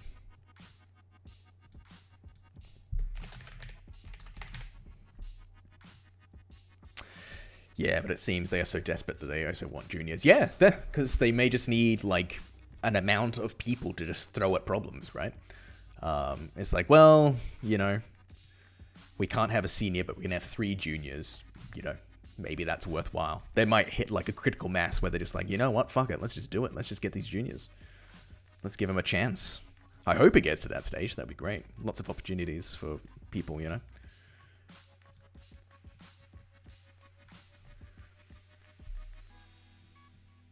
Opportunities that aren't often out there. Okay, so let's take a looky-loo at these gams, these legs. And let's turn on our reference planes. Ooh, no, that's the... Oh, that's the one out there. Okay, that's the one I want. Reference plane. Let's crank these reference planes so we can start aligning stuff a bit better. Actually, I probably want to do this for all of the legs.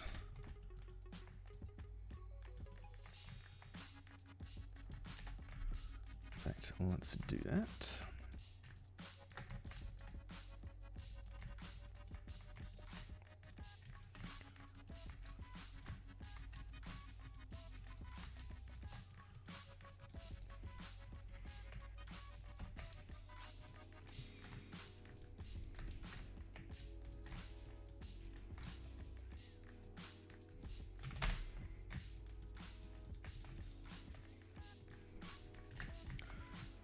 Okay, let's keep our file nice and saved. So I believe what we want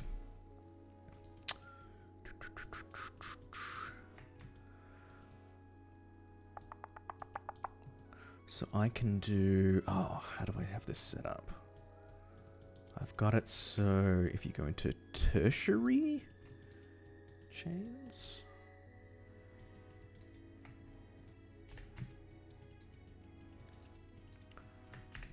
I think I grab like these, yeah.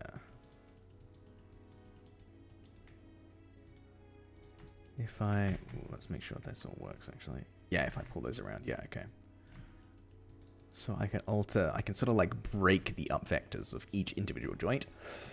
Get them out of their sort of like standard location, and then we just snap that back later and it'll pull everything into place. That's what we need to do. Okay.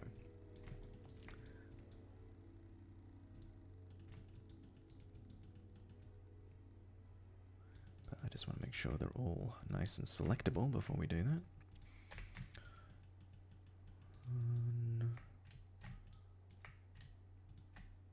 Is my song done now? Nope, still going.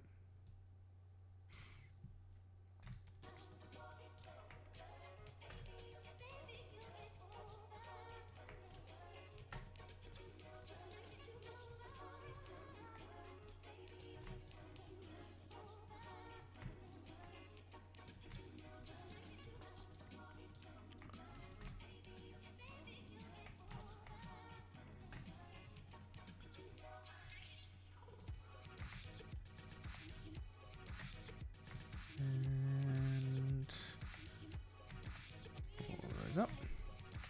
Excellent. Glenarks, that's really the feeling I got after months of applications.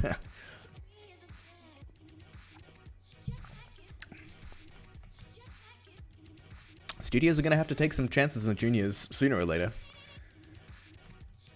People ain't getting more senior unless they're working, so they got to start investing. Hopefully studios start coming around to that soon. Okay, so we can sort of like...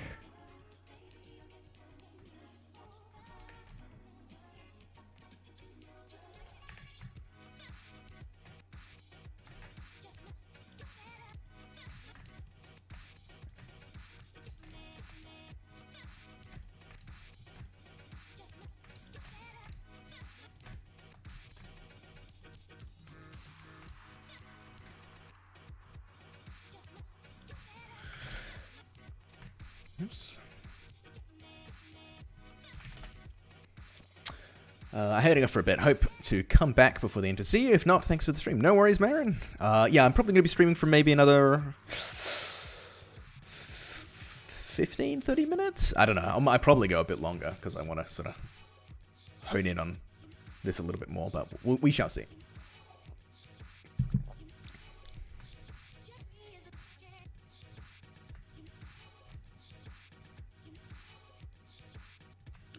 Just want to start offsetting these ups so we can sort of align everything. Oh, nice.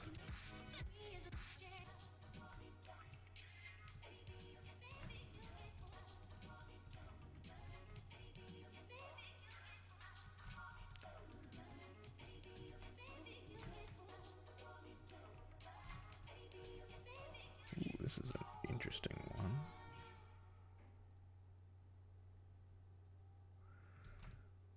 Very skewed. Probably about there-ish. Yeah, so we're radically breaking all of like the up orientations of these ones to sort of get them more aligned with the geometry. Then when we create a T-pose, which is just our rigging pose, we're going to sort of like bring them all into nice alignment. Should work. In fact, this little one at the start is probably okay. Yeah, because by, like, default, like, arthropod, like, crabby and insecty sort of legs are always, like, they're never aligned properly. And we want them to sort of be aligned not only for the calculations of our IK handles to work a bit better, so we can sort of control them in a certain way, but it also gives animators more of, like, a... how would you say? Like, a... logical or, like, comprehensible starting point. A reliable one, I suppose, you know. It's the same, like, why we do T-pose, right? Because if an animator, like, zeroes them out, they know it's going to go to the cross T-pose. Whereas if they zero out a character who's in more of an A-pose, you don't really know what kind of A-pose you're going to get every single time. And that's the benefits of setting up, like, a bind pose and a rig pose, is you can sort of control both of those aspects. Works better for you, works better for them. Can also help with things like motion capture transfer and things like that if they all have similar poses. Because when you do like scans or whatever, people can be in like completely different A poses and everything, so data might not transfer across as easily.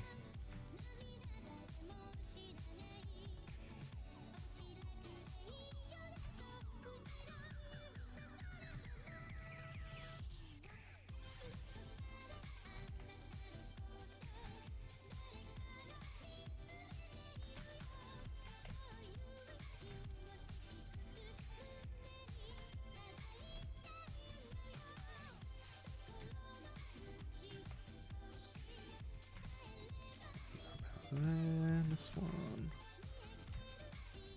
Definitely want to crank this one.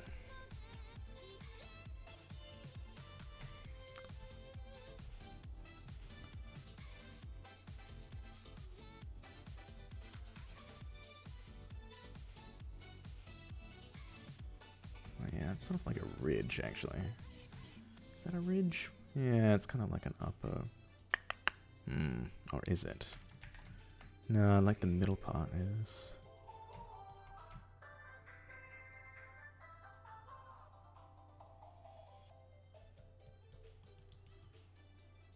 Yeah, I think that's okay, actually. That's what I sort of did with this one as well. Do more in the middle than the ridge line, more specifically. And that one's lined okay.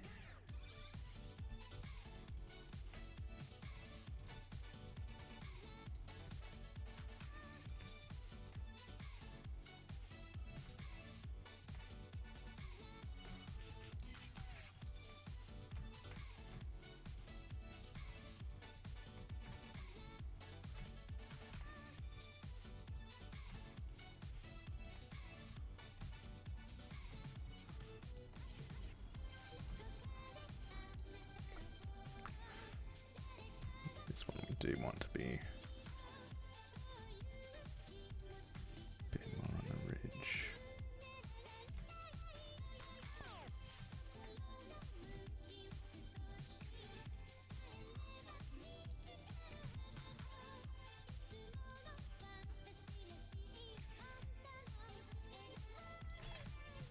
this one.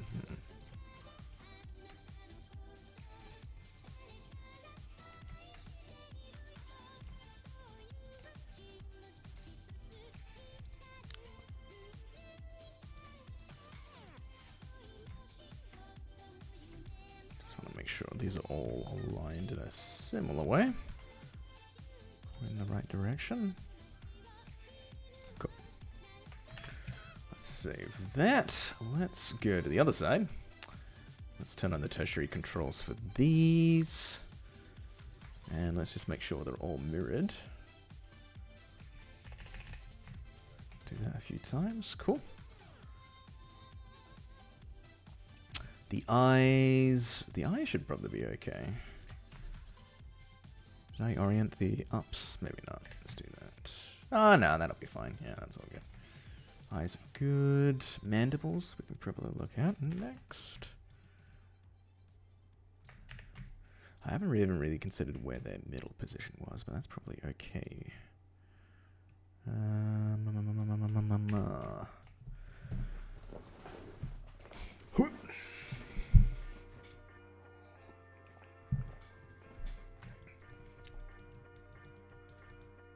Let's pull these settings controls out, because again, we'll need to use the tertiary controls to control the up vectors along this broken chain and fix them up after.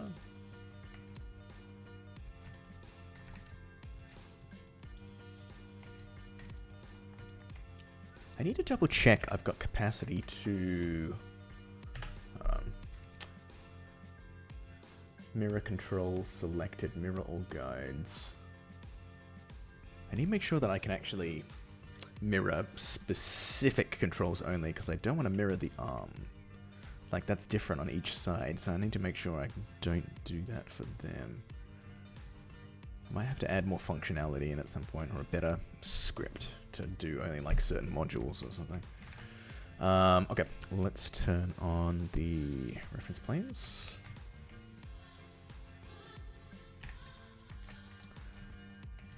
Grab these guys. Let's blow them up a tad.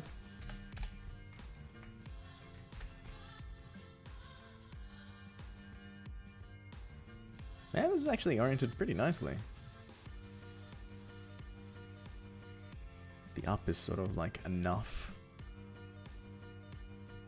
This could maybe afford to be... Actually, nah. Oh, yeah. Let's just leave it at that. That's fine.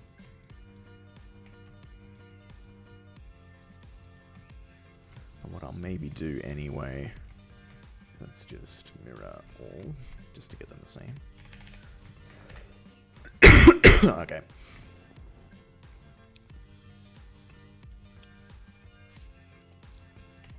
The only thing that's really left is the arms then.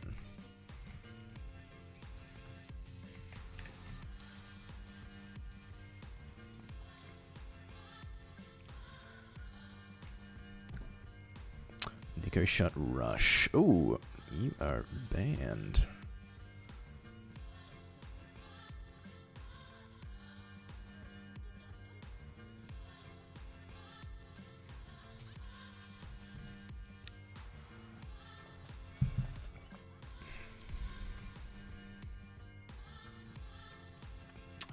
What am I looking for? I am looking for the arm control.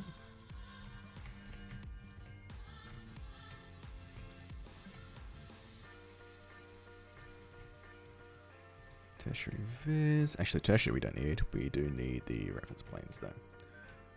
But let's turn them off for the other ones, so I don't get confused by what I'm looking at. Why would they come to our concert just to boo us? Daka J DMC 69. Welcome. Thank you for the follow. I hope what you are looking at is interesting to you.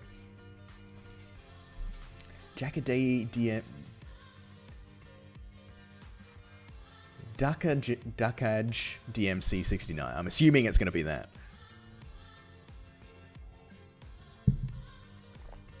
but I am assuming here, so. Thank you very much. Thank you very much. Yes, welcome to the stream. If you're a first time chatter, how'd you find us, Dakaj? Or Daka? Through Twitter?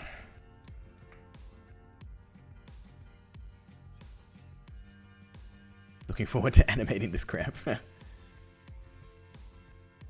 Yeah, I will most likely be releasing it next year sometime.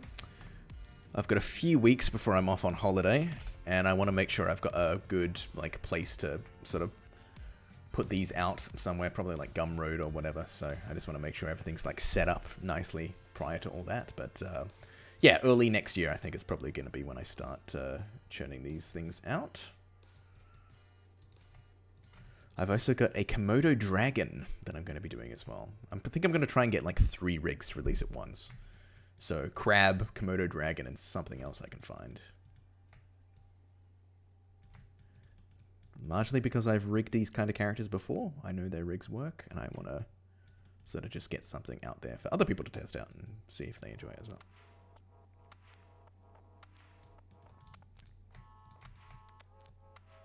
Orient that about Yar. And how's the hand? Everything is oriented up this way. Yeah, okay.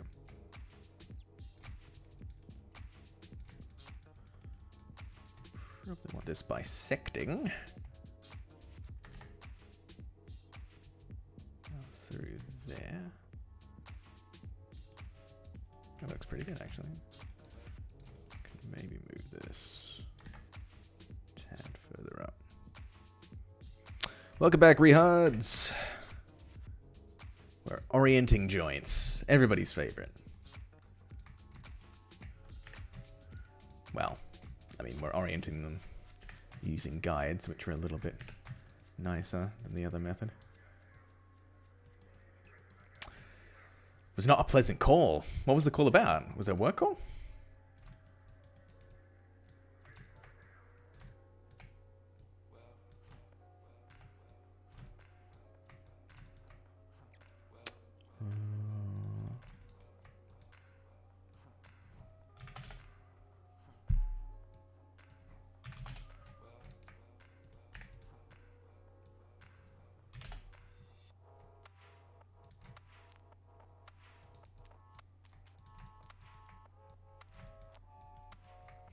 Company got bought by Take-Two. Oh, damn. I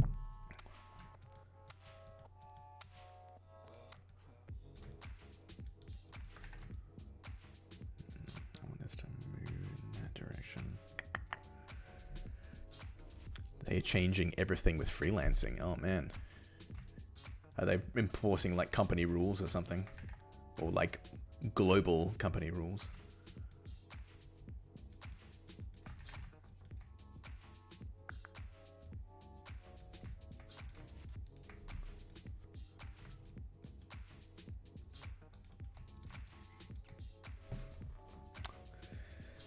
Oh, that sucks, man. Yeah, buyouts are just...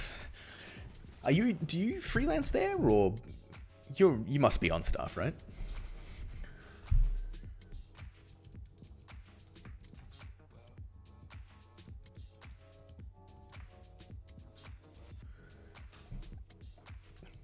And 3 weeks before we go to an all-hands meeting, we're saying nothing will change. Oh yeah, of course. They always say stuff like that. Just before everything changes.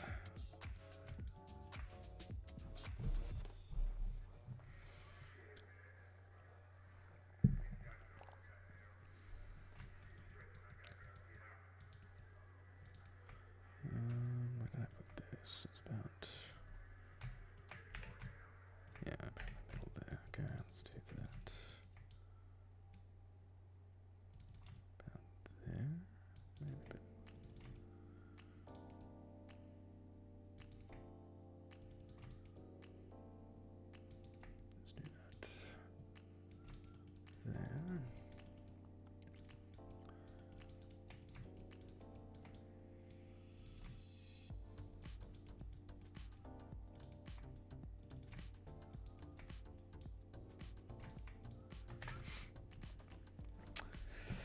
Would you think there's any chance of them, like, hiring you on full-time? Would that be beneficial?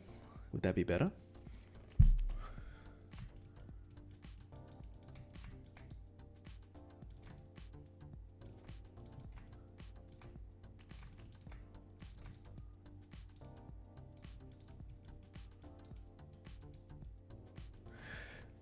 Just remember, these VODs go up on YouTube, dude. So if there's stuff you don't want people to hear, happy to talk about it or whatever. Just make sure you're comfortable doing it as well.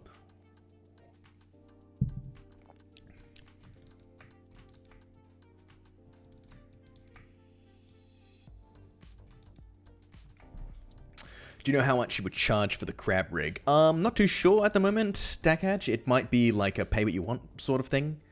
I'm not really sure. Like, I don't know what sort of. I need to do some research and like what other rigs cost and things like that, just to make sure they're all like valued fairly or whatnot.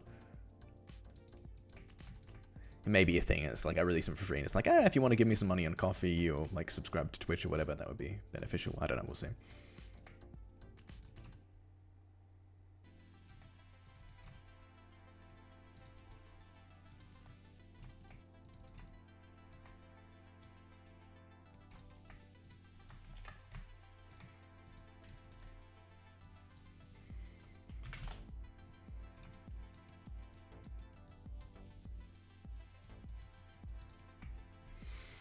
Three options. People get hired through an umbrella, relocate, or quit. Yeah. Take some time to think about it, man. Like, would quitting be an option? Onwards to brighter pastures, greener pastures.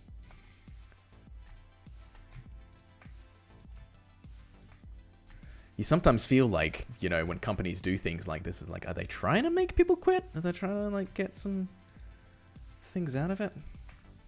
Ah, Mish, welcome back. You must be up quite late, right, Mish?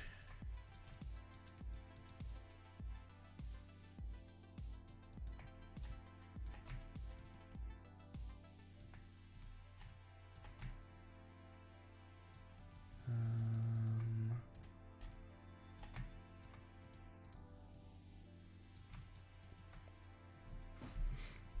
4:30 a.m. Good lord. How did your assignment go, Mish, as well?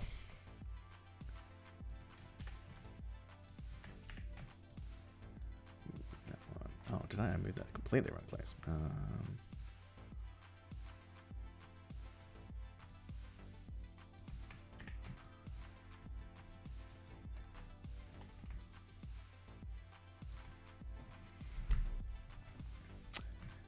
Oh, thank you for waking up for it. I'm glad you haven't just been staying up the whole night.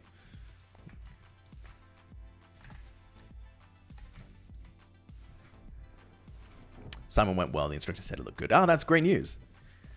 Did your teachers manage to come back?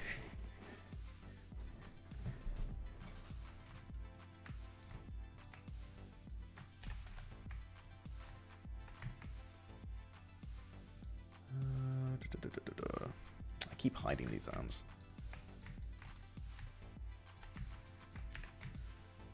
Okay, I think that should be... Ooh, actually that arm's in a bit of a weird position.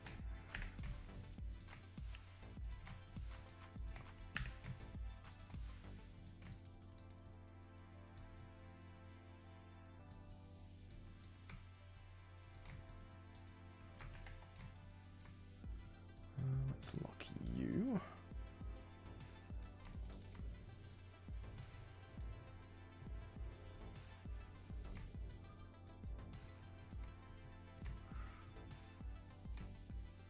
Kind of get it in a nice central point. And then we can sort of swivel this around if we need to.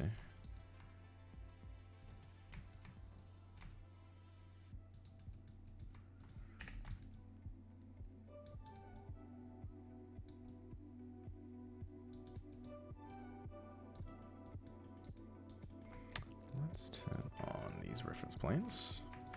See that? Yeah, he came back last week. He was away in Toronto for a family affair or something. It's a crap. Yeah, I need to have like a... We're doing a king crab miche, which is a big crab. It's not one you would expect to probably rave as much as the smaller ones, but we'll see. I'm going to try and release this online in a few months' time. So if people want to make him rave, they can absolutely do so.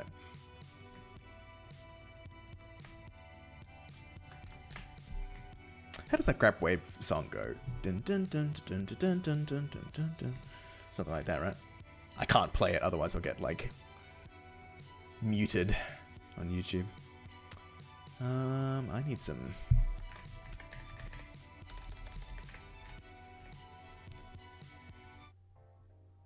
calmer music.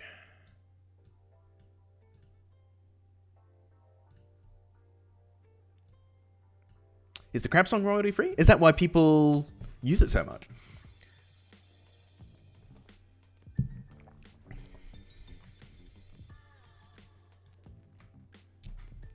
Yeah, yeah. They do use that for testing a lot in Linus and stuff, don't they? Because I know, like, a lot of streamers use it as well, right? Like, when something goes well, it's, like, traditional to play Crab Rave. I will investigate this and then come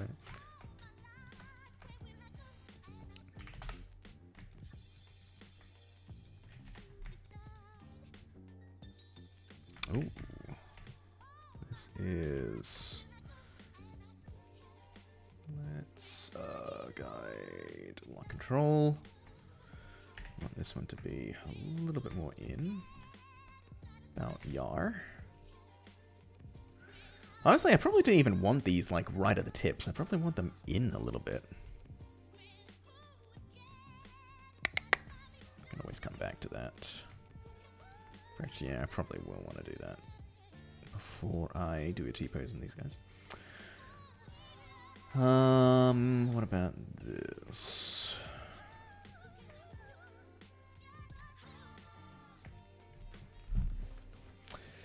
Reddit says Monster Cat usually doesn't copyright strike. Oh, is that the artist who made Crab Rave?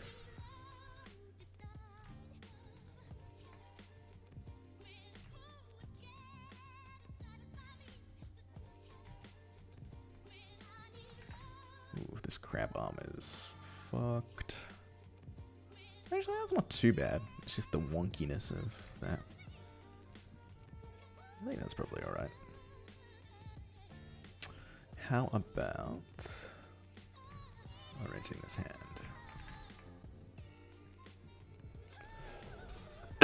Oh, excuse me.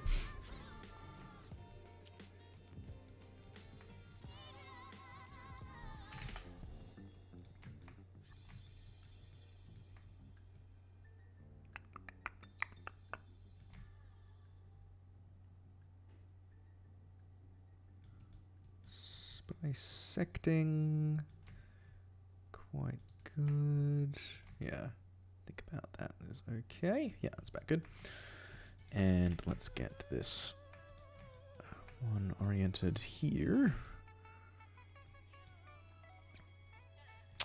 I need to remember that I don't need to mirror this hand after I do it. Let's see if I can avoid that muscle memory.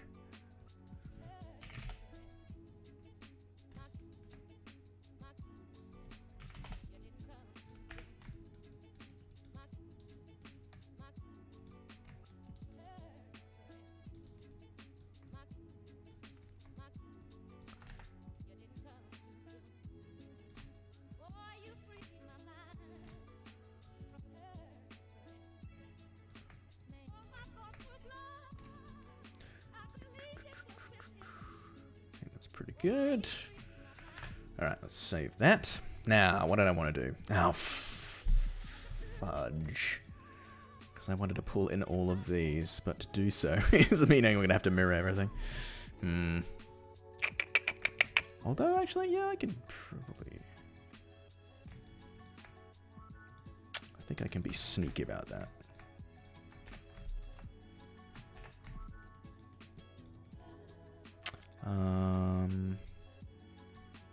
Where is that?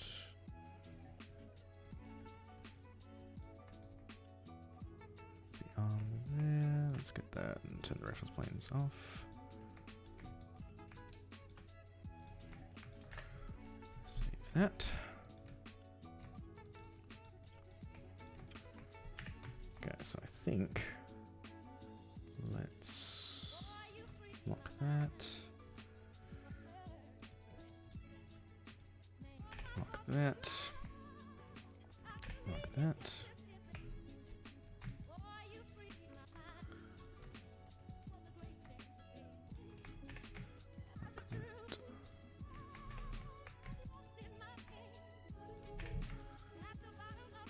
So, come on. Actually, before I alter this, let's do a version up. Moving legs and arm. Start more central. Just so I can go back if I need to.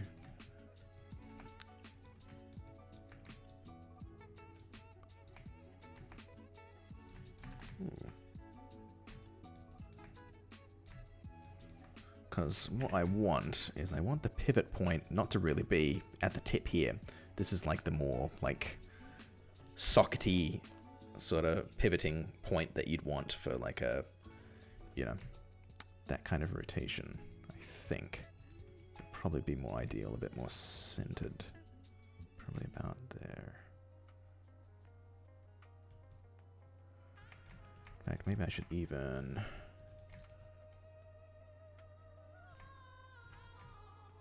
Oh, wow. Actually, they put it pretty close.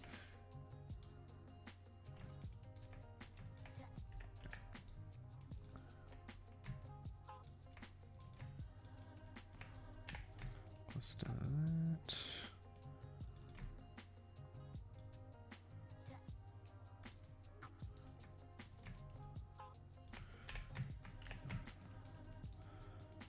And I moved that. Nothing else has moved, right? Yeah, okay, cool. Cool. Pop that there. Pop that there.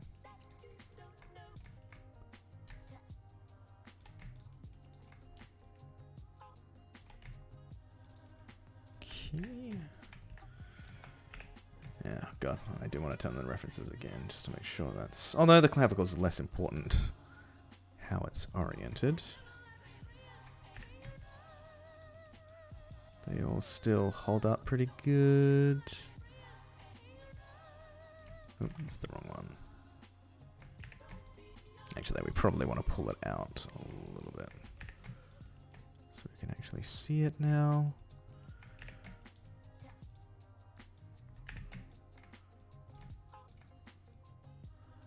There we go.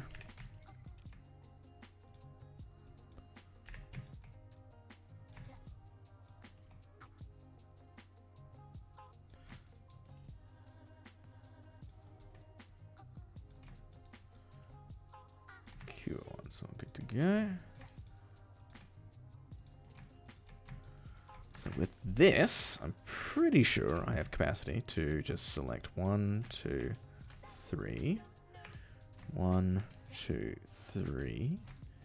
Then can I go guides? Mirror control selected. Yeah, it only moves those. Perfect, exactly what I needed. Same thing with those. Okay.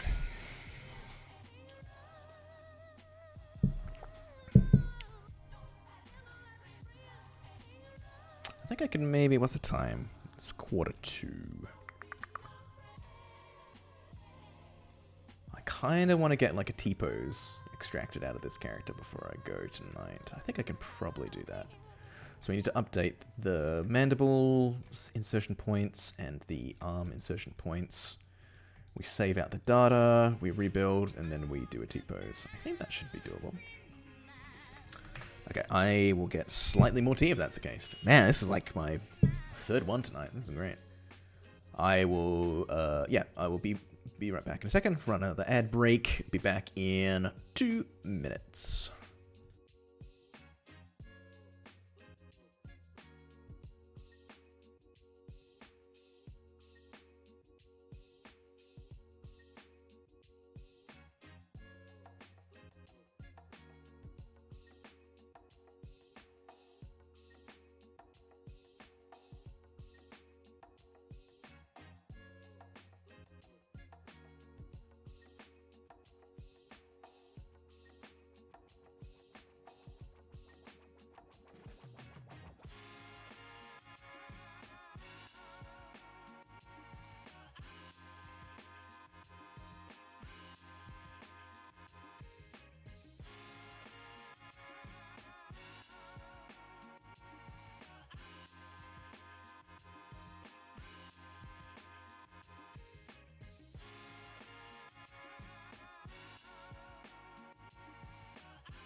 And we are back.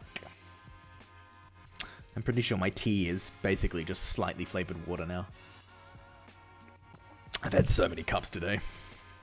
Just from one, like, one sampling. A couple of scoops from this morning. I am sick of these songs as well. Okay.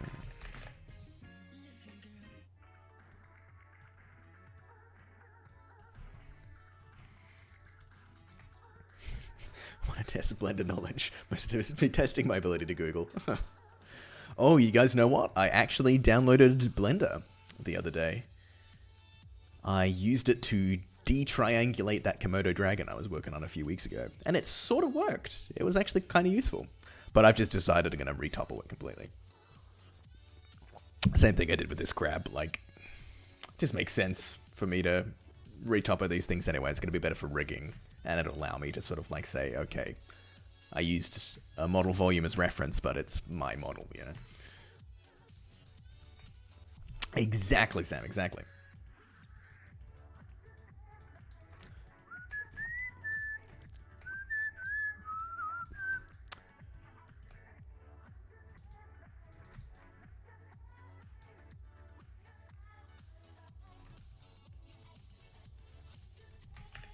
Ooh, is this gonna be stable?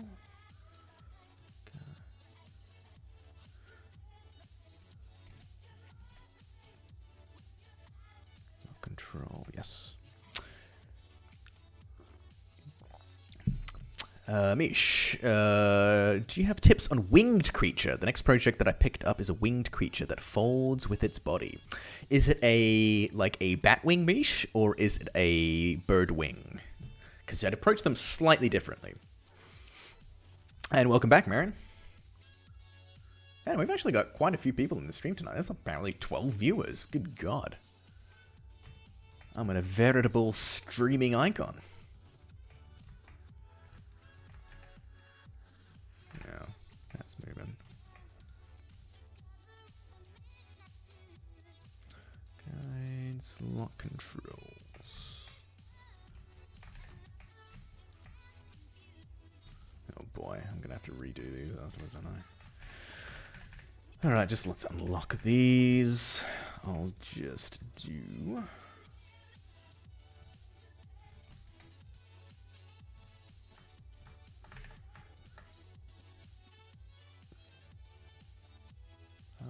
wait. Match that.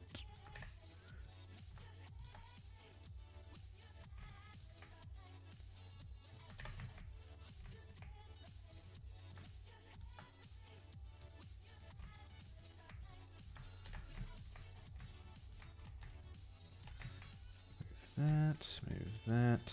Oh wait, I should probably do the end one first. Move that, great.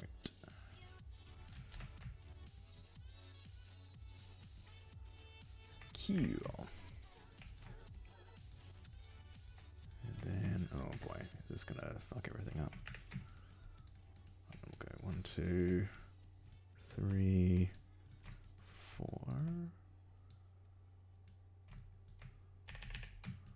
That's all good.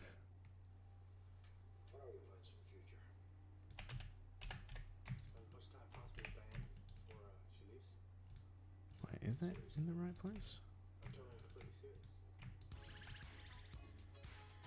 Ooh, son of a bee sting. It's not.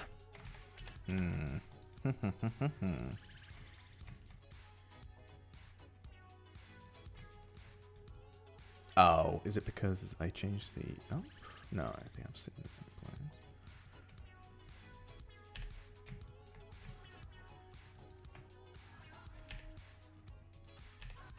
Shite.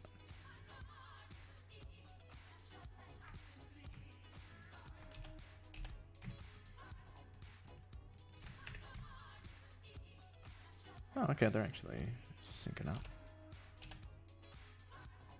Oh, because it's offset on that. Yeah, okay, that's cool. That's good. They are mirrored. Good.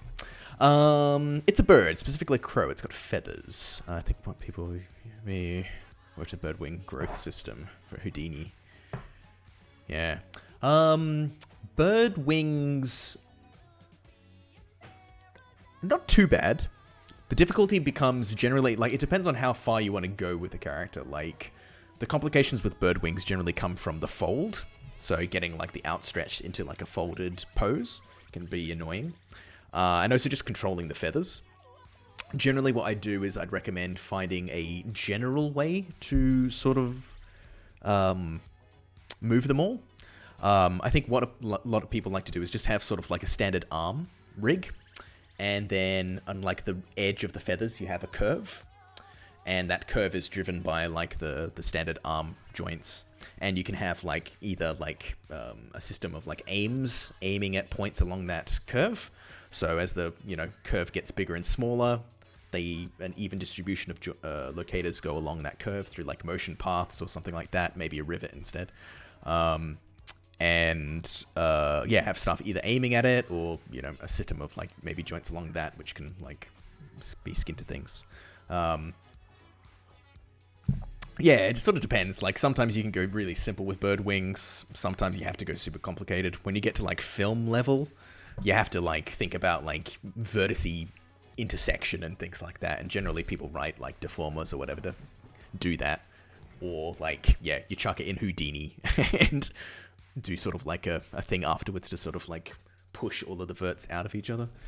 I did some roosters, or I worked on some roosters. I wasn't the sole rigger on the roosters. On like the second Peter Rabbit film, which I'm sure nobody has seen. Like I barely seen it.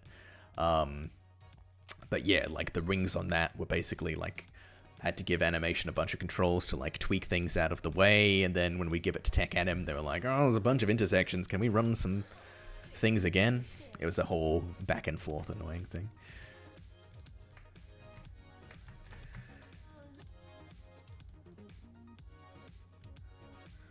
Okay, so we got that. So now all we need to do is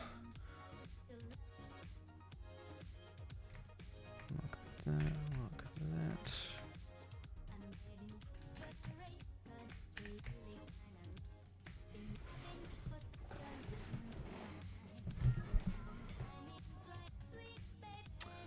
Actually, Mish, I'll show you. Let me save this. I can come back to this. This is version 9. I'll show a basic like bird I did. It's not great. It was very cheaply done, and it's not realistic. But like, hey, it's somewhat evident. I can probably show you a bit more what I'm talking about.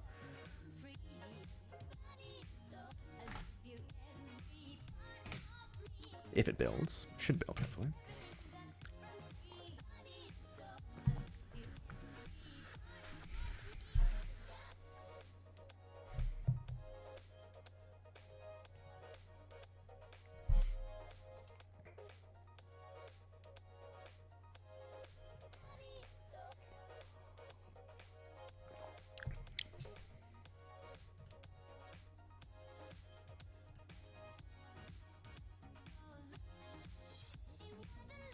Okie dokie. Oh yeah, because I recently rebuilt this bird's rig as well. It's probably... I think it's working. Let's open the joint radius. Let's bump that up a bit. So you can sort of see what's going on. So you can sort of see, like, a bird's wing is basically a human arm. You just got the standard, like, IK in there. You got a clavicle, you got a wrist, which does a bunch of things. The additional thing that I have for wings is like this wing base control, which basically like aims from the shoulder to the wrist and allows you to sort of have some flappy behavior. And you can also like, it's actually runs a separate IK handle underneath it, which you can like scale in and scale out to sort of get like quick folding behavior, which can be useful for animators like who are quickly animating a flight cycle. Yeah, the skinning on this guy is a little bit like rough. There wasn't a lot of space to really work with, so I think it's sort of down to the animator to sort of like pose things a bit better with this guy. But you can sort of see some of the behavior in here. Like, this isn't how I properly rig a bird. This is how I rig a bird in like 2 days, which I think is as long as I had. But some of the core concepts in here are still quite useful. Where, like, from the wrist and from the elbow, I've got these joints which sort of, like, maintain half rotation of the previous joint and the current joint. So you can see how it's not getting the full rotation of the wrist, it's sort of getting, like, a halfway mark. Same with the elbow, where, like, even though I'm, like, folding it in, it's still getting half the rotations of here and there. In fact, there's even a little control on top of this one, which you can grab and sort of offset and things like that as well. So the idea being, like, what I'd probably do if this was a full proper bird rig is I'd run something like a curve down the back portion of the wing. Then I'd have, like, individual joints sort of aiming at points along that curve to distribute the feathers. If I was doing, like, individual feather sort of thing. Like, you can go into so much more detail, like... You may have to, like, to get curls on feathers, it'd be like, maybe you add, like, 3 joints to a feather or something like that. So you can sort of see, like, I've got some joints here, which I think were sort of like fingers or something, which I might have used to... Do I, like, curl things or something? Yeah, this sort of acts like as a...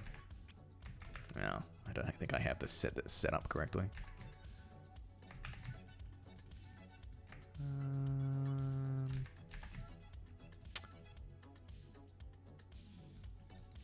Yeah, these are, like, curling the wrong way. They should be curling down that way. But you can sort of get some curl to get some, like, overlap flap and things like that. You basically want, like, sort of like an FK chain down some of these sections so you can sort of bend everything generally or whatever. Yeah, and then I'd probably set up, like, a set-driven key as well, which would allow you to quickly, like, pull the pose into where it should be for a fold. But you'd probably only want that for FK mode. IK mode might be a little bit more, it might be too hectic or whatnot for that. Yeah, just a quick little overview. But basically all the same stuff I have set up here is like, yeah, twist chains and things like that along as well. But I use a Y deformer for that curve for the wings to point towards. So not necessarily. You probably could. Like, generally when I use curves, because curves are a really good way of, like, if you use something like a motion path allows you to find a point on a curve. So curves are just like, you know, if I just create a random curve like that, right? Like, I can use a motion path to say, I want to get the middle point of this curve, and I always want it to be anchored there. I can use a motion path to do that. Where it's just like, you create a locator, grab the curve, grab that locator, rigging, constrain, motion paths, attach to object to motion path, and then you change the U value to be 0.5, and then when you manipulate the curve around, it's always sort of like anchored to that position, even when the curve moves around. So you can sort of see, like, if you had, you know, 50 locators distributed along a curve, they would be perfect candidates for, like, joints to aim towards for feathers. That way, like, when the wing spreads out, they all evenly spread out together, or they all evenly come together. You could also do things like, you could just constrain a bunch of things between 2 joints or something as well, you know?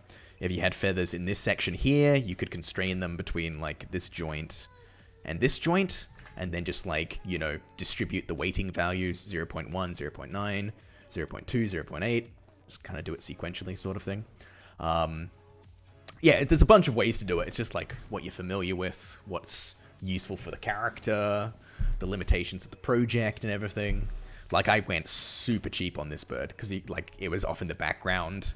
It was never really flying. It was like diving underwater. And you can see, like, the legs. I mean, the legs aren't even proper bird legs, you know, they're just like a reversed human leg setup. Because I don't think they were actually, like, doing much, you know. So this is a very cheap bird rig. I'd like to do a more complicated bird rig at some point, but that's for the future.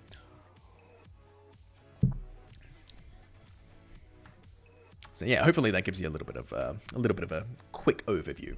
But I'm sure your tutor will go through stuff a bit more.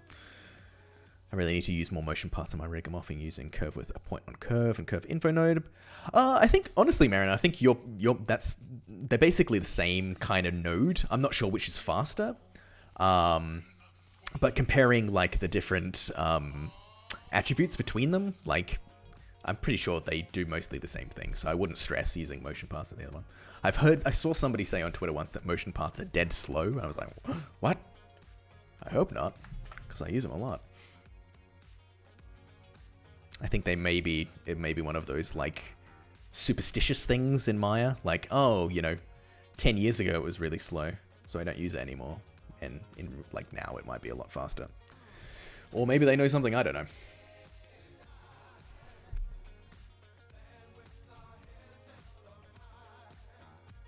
I need to get like, we got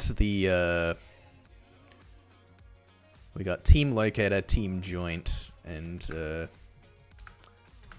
team transform emotes. If you subscribe to the Twitch chat, you can get access to those. I need to make a team motion path one as well. Or I just need to add in a bunch of additional Maya nodes. I might just take out the teams and just put in the Maya nodes, because the team sort of obscures it all. So every time I talk about motion paths, it's just spam motion paths in chat. Because I talk about them a lot. I love them. I stan motion paths, as the kids say. No cap.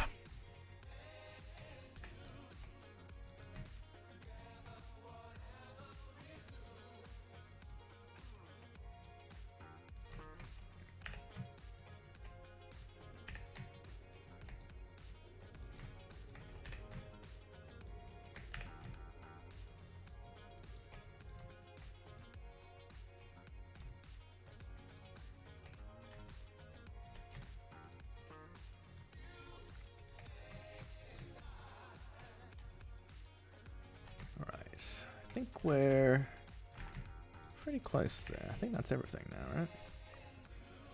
Cool. Let's save that. Let us... actually, this time we can probably save up the motion path data. No, guide rig data. Let's do that. Let's make sure it comes through. Version 2. Cool. So we can now update our file. Can grab to guide data 2. And we can do a rebuild and see if everything builds in. And then we'll maybe do a quick T-pose, and I'll probably have to call it quits there because it's after midnight. And I want to get up early to get some work out of the way tomorrow morning. I normally go bouldering early in the morning, but my friends want to go slightly later, so I think I'm going to wake up, do 2 hours of work, and then go bouldering instead, if I can.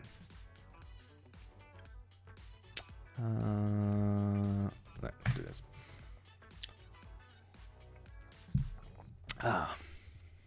By the way, there's people who are viewing. If there's a first time viewing the stream, welcome. My name's Robbie. I'm a rigger. I'm building a crab, which I hopefully can release to people. If you're riggers, if you're animators, feel free to introduce yourself.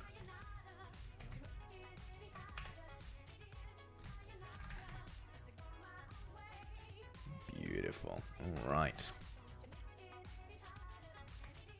See, Riad's has got it. Words of wisdom.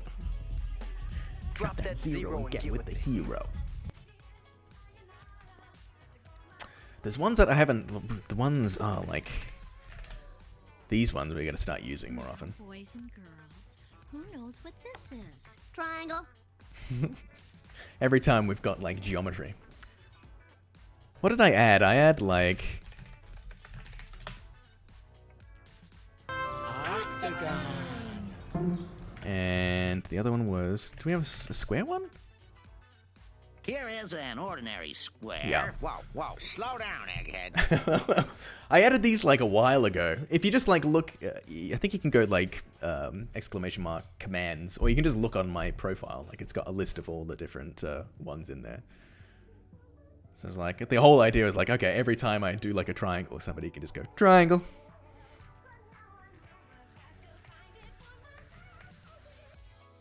Oh, you know what I need to do? I need to constrain that, don't I? Nothing else is going to move. Go.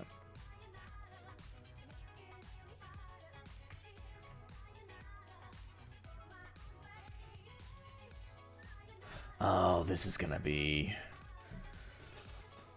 Oh, I need to find a way of like... Yeah, maybe I won't be able to do the...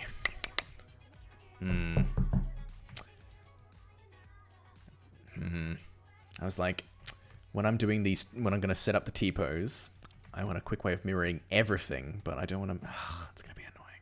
Actually, maybe not. Maybe I could just grab certain controls. Okay. Because I don't want to go through and set up a bunch of stuff like just mirror this module or whatever. I want to... It's going to take time. I ain't got time for that. I want to sleep.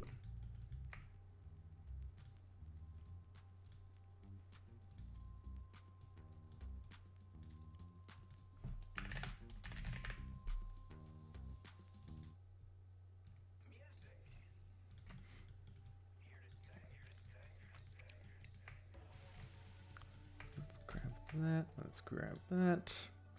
Attach. Grab you. Attach. So now when I move this, that comes with it. Yeah, cool. That's all I need.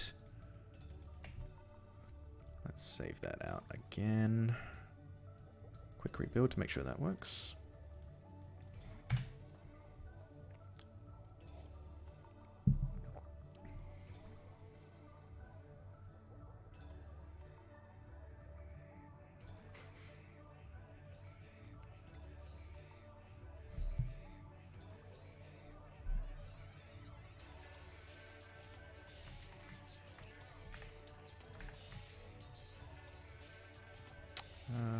That's attached now, correct? Thank you.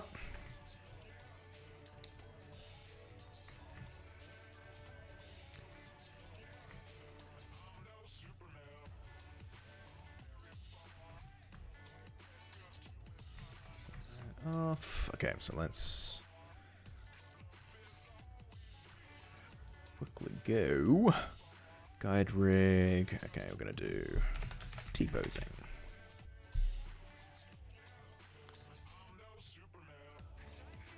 Select all controls, including tertiary. Oh, this is gonna be rough. Okay. We're gonna start. Ooh, actually, before I do that, we want to guide, set all guides to active length, and we want to set stretch blends to off. So now, when we move these, the joints are going to maintain their length. Perfecto.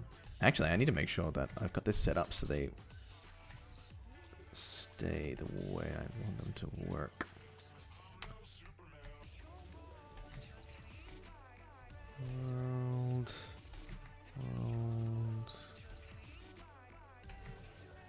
Okay.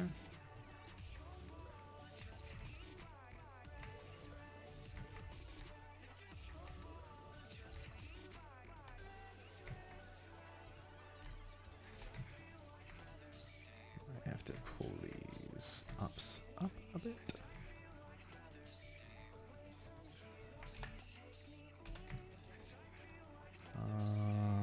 Let's make sure these are on the ground.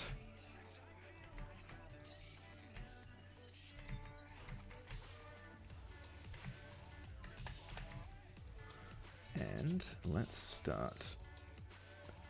Does it not say? Oh, fart.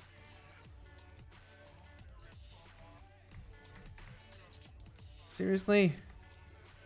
Oh, did I not save? Oh, I didn't save the tertiary data. Come to our concert just to boo us. Ooh, thank you for the follow, Mark O. Scrapalato? I'll say thank you, Marco. And welcome to the stream. You get to see me freak out because I just realized I didn't save out the right data.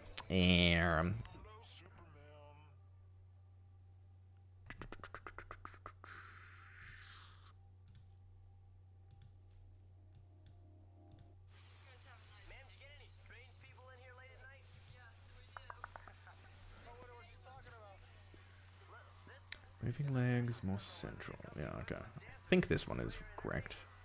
I don't think I rebuilt this.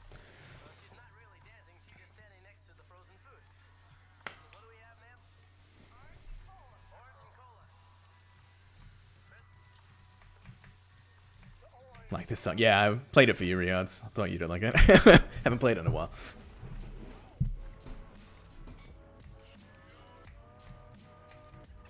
Going for the orange.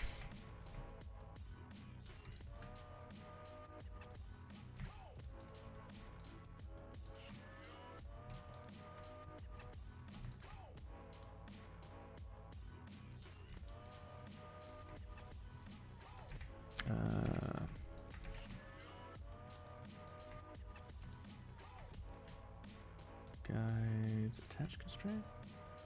Okay, that's better. Man, I did save that. Oops.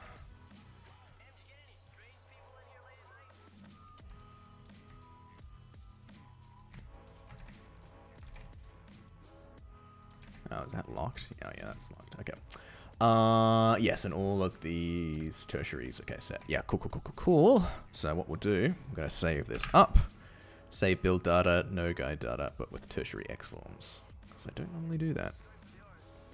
Which is probably going to up the build time a lot, because this is highly unoptimized to my building.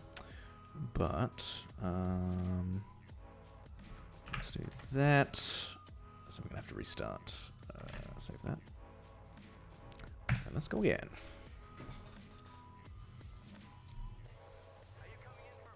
I like these kinds of nice narrative stuff in the song. It's from a YouTube video. Have I linked it before? Like, it's guys chilling in a 7-Eleven in like the 80s or something. Hold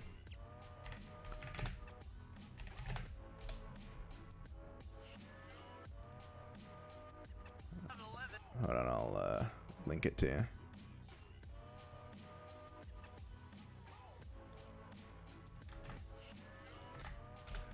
There you go.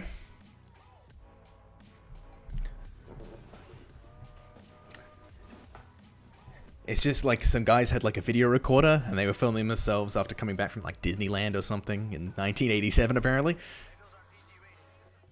It's very pure. Oopsie deal. Whoa.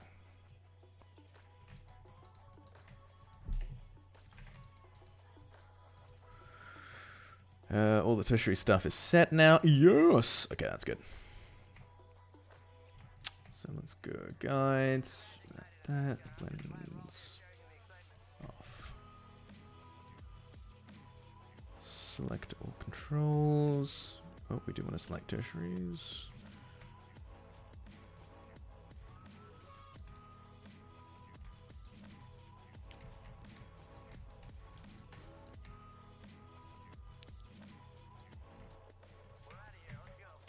Dun da da da.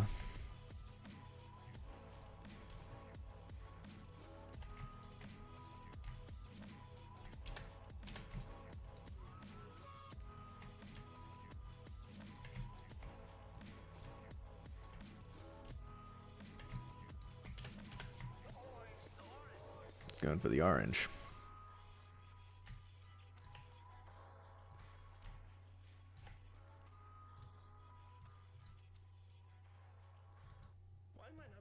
Because your moves are weak.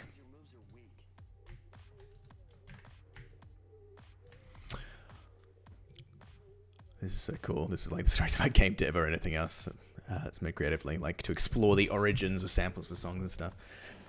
Oh yeah, did you see like the H-Bomber guy video that came out the other day about like trying to find the origin of the Roblox oof? And it like he uncovered a story of this guy just like constantly lying about his contributions to the video game industry. It's fascinating. Oh, fart. I keep doing this wrong. Ah! Undo all that shit. Oh boy. Select all controls.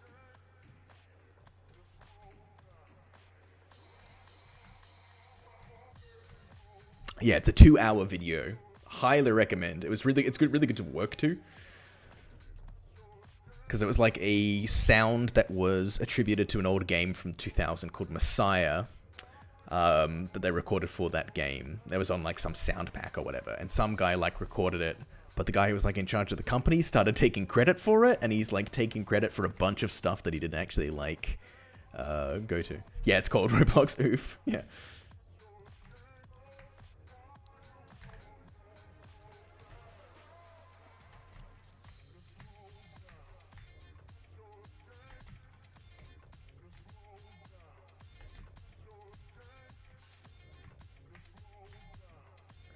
I have never actually played Roblox. Are you guys young enough to have played Roblox? I know my one of my friends I used to work with, his kid was all about Roblox. Dinosaurs and Roblox, so I like the dinosaur aspect. Roblox I can't speak to.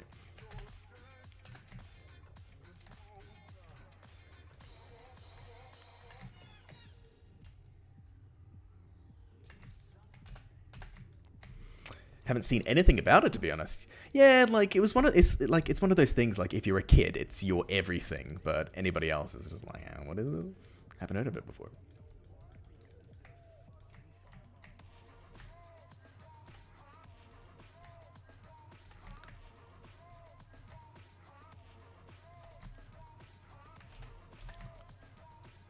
So let's save this up.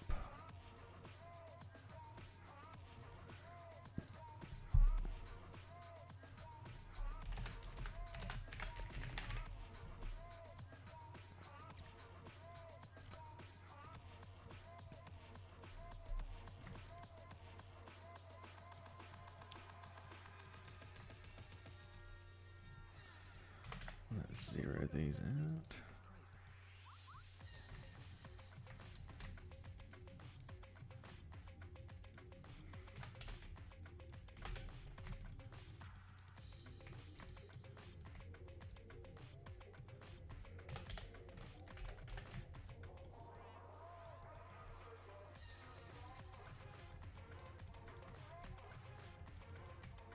I should just grab all of these at once.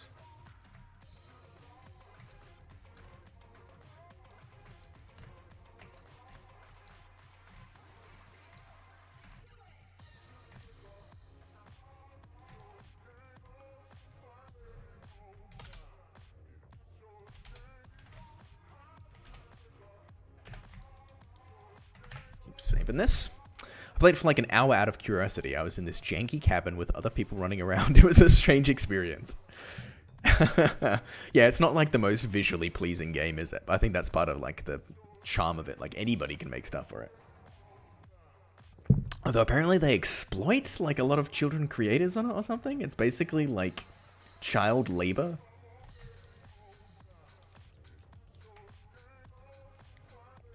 Video games, man.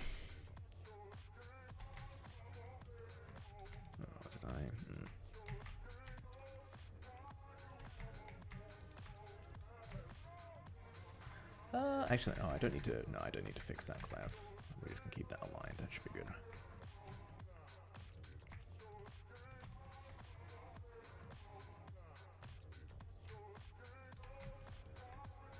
Can I just change these to 0? Yeah. Cool.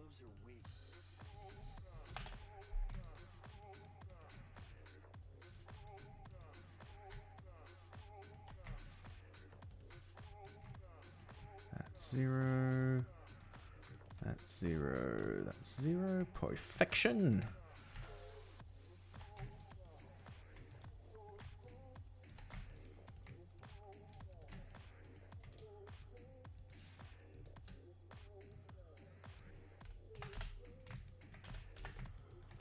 Okay, the legs are a bit straighter. Gonna have to tweak them, but that's a good start. What music can I put on? I'll do this song. This song's like, people are probably gonna hate it, but I love this song. It's just this one sample repeated over and over again, because we're talking about sampling before. This is Chuck Person's Echo Jams, which was Daniel Lopita, who's, what is it, Onatrix 1. Never or whatever. This is like the first Vaporwave album, one of the first Vaporwave albums. But it's just like, it's a JoJo song. Like she was like a 13-year-old artist or whatever.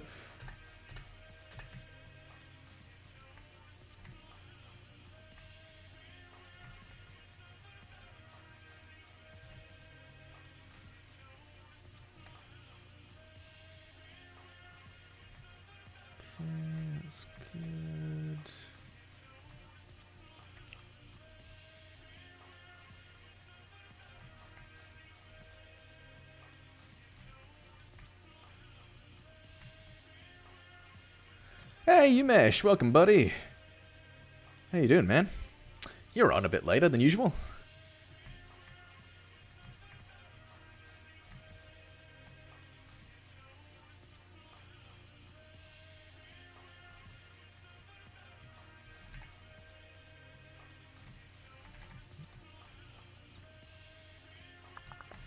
These ones, yeah, there we go. Let's pop that out a bit.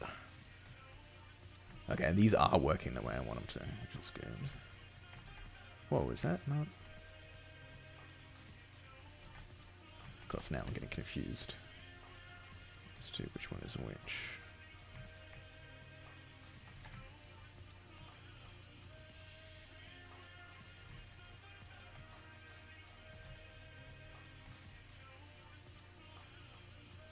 Back that down a little bit. How are all the legs? Pretty similar. Cool.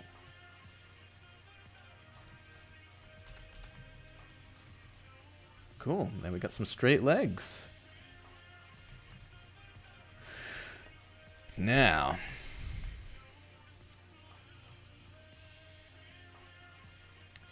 Zoop. I need to put something on after this. I haven't listened to some weird mashups for a while. Let's end on that. Let's listen to some Neil Ciceriga. That's some good Neil.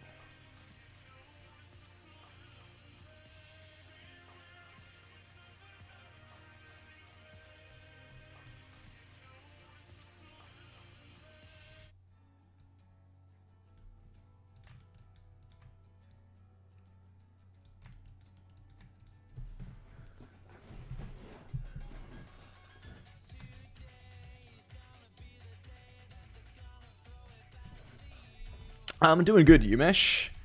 I'm a little tired as it's like after midnight. I'm going to be wrapping up pretty soon. You came in at the tail end. But otherwise, I'm doing pretty good.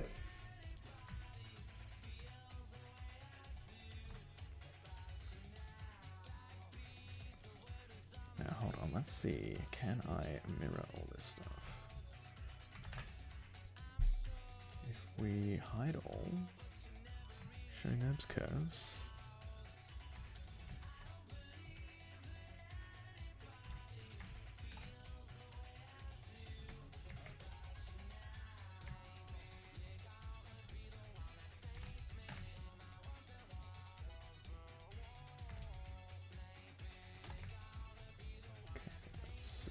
This mirror. Ooh, I think it does.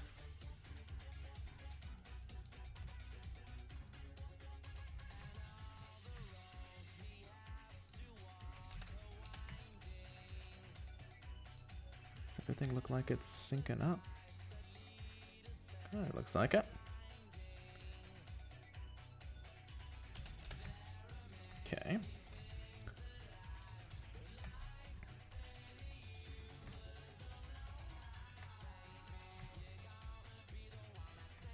Are you off your holiday now, Umesh? Back to work? It's been it must be by now. It's been a few weeks, right?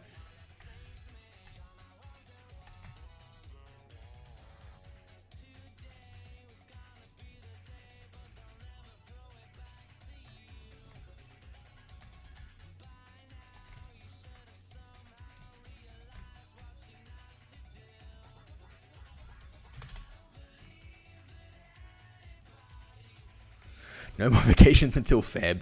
Oh yeah, because you won't be getting. Do you get Christmas off in India? I'm guessing probably not, right? What is this? Just a regular crab ray. Scrubbing through this, I can see something. Is it like an Undertale?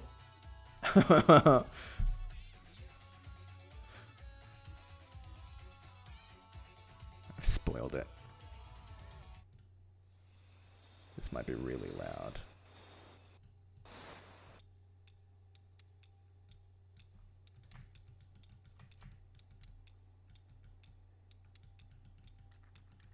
Plus, it's good. We're crab raving towards the end of the stream as well.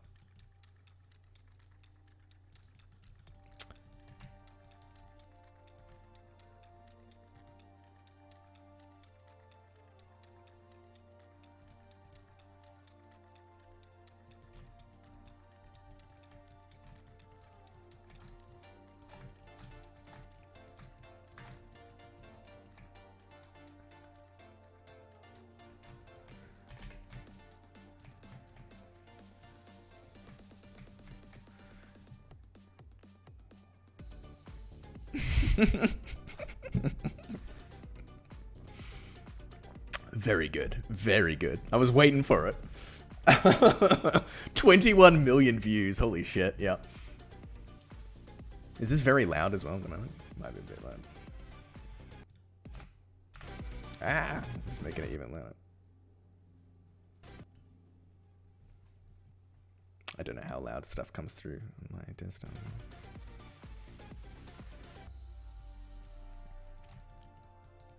Okay, we got that, and let's see if we can align the old arms as well.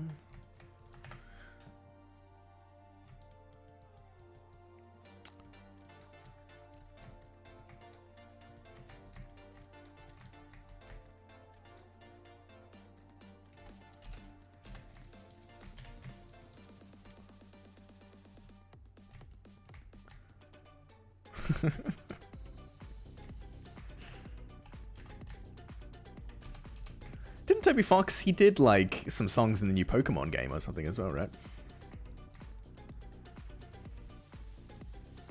I think he was like, yeah, one of the,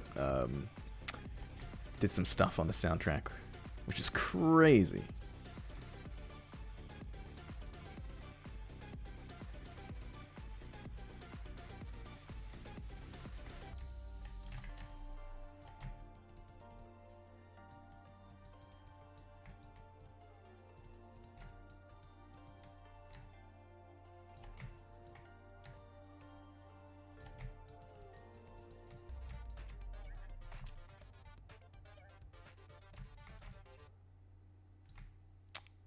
That was very solid.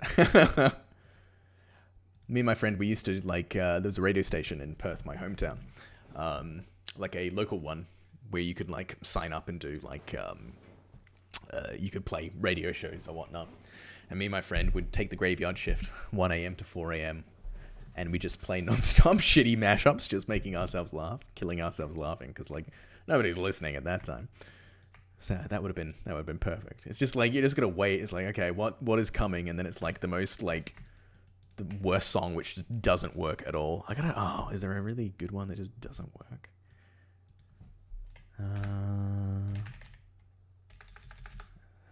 What do we call it? Sound Clown.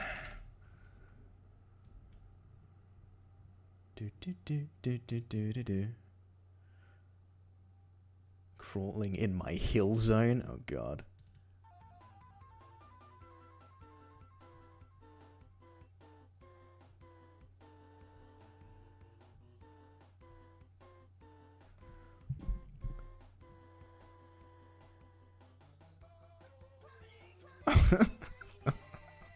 Just going through my SoundCloud options here.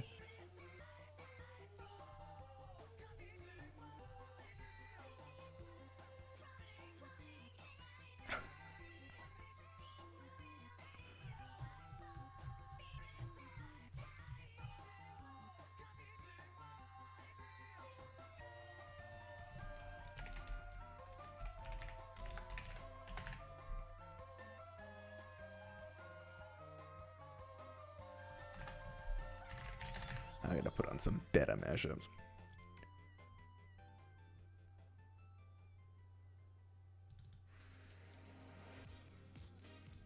That's what I usually did at animation parties. I wasn't allowed to choose music anymore. That I fucking love, man. Because then it just makes it like 10 times more funnier when you're pissing off other people doing it.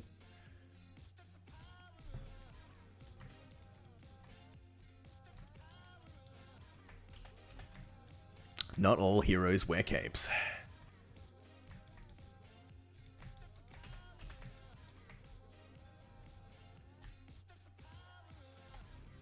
Oops, size that offset.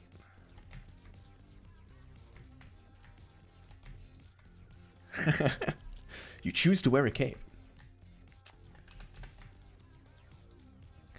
Cape should come back in fashion. That'd be sick.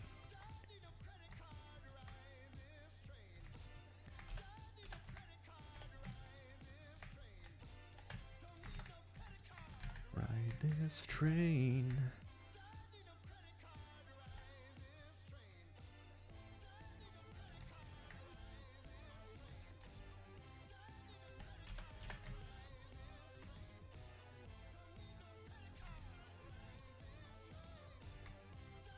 oriented correctly.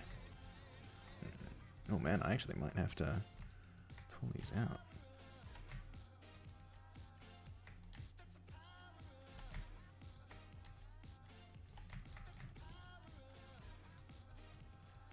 Maybe intersecting, almost.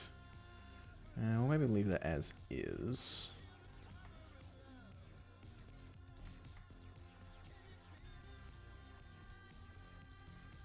Ooh, that is flipping though. Wait.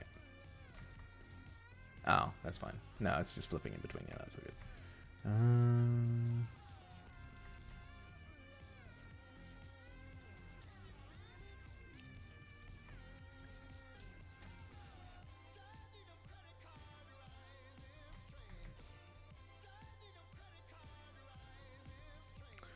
Okay, I think that's not too bad.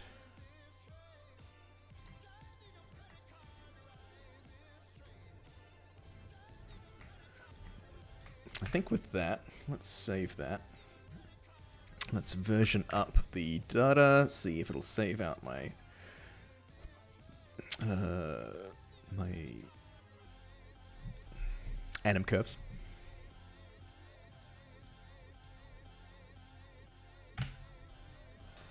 Oh shit, I didn't update my file. Oh yeah, it's like 12:30. I really gotta get I really gotta wrap up here.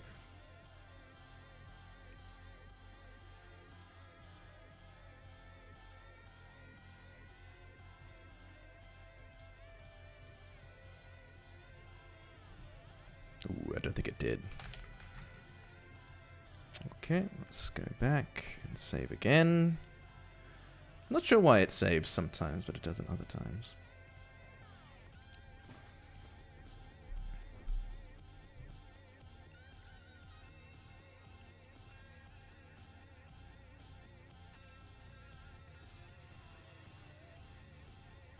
Save that one more time. Oh, is it because I didn't update it? Oh, whatever. Just do it again.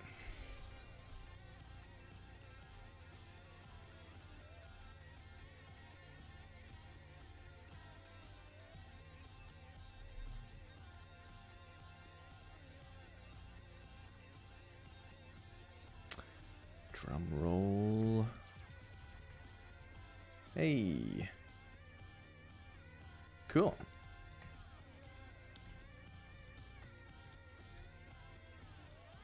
So what we can quickly do as well is we can use our joint extract UI. Let's extract an A pose. Let's extract a T pose.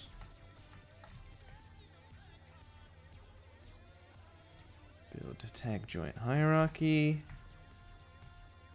So we can set it between the A pose and we can set it to the T pose. And we can see how that goes. Actually, let's set it to the A pose.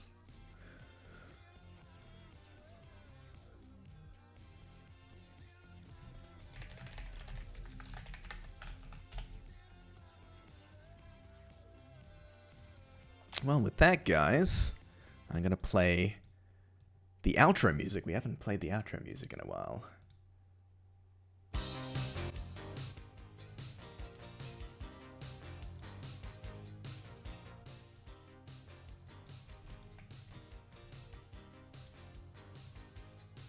I'll save this out.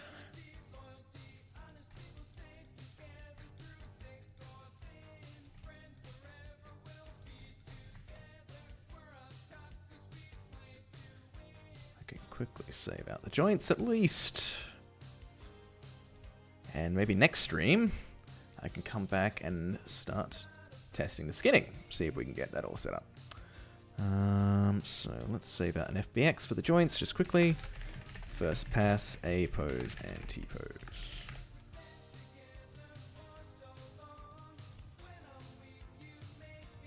Cool, cool, cool.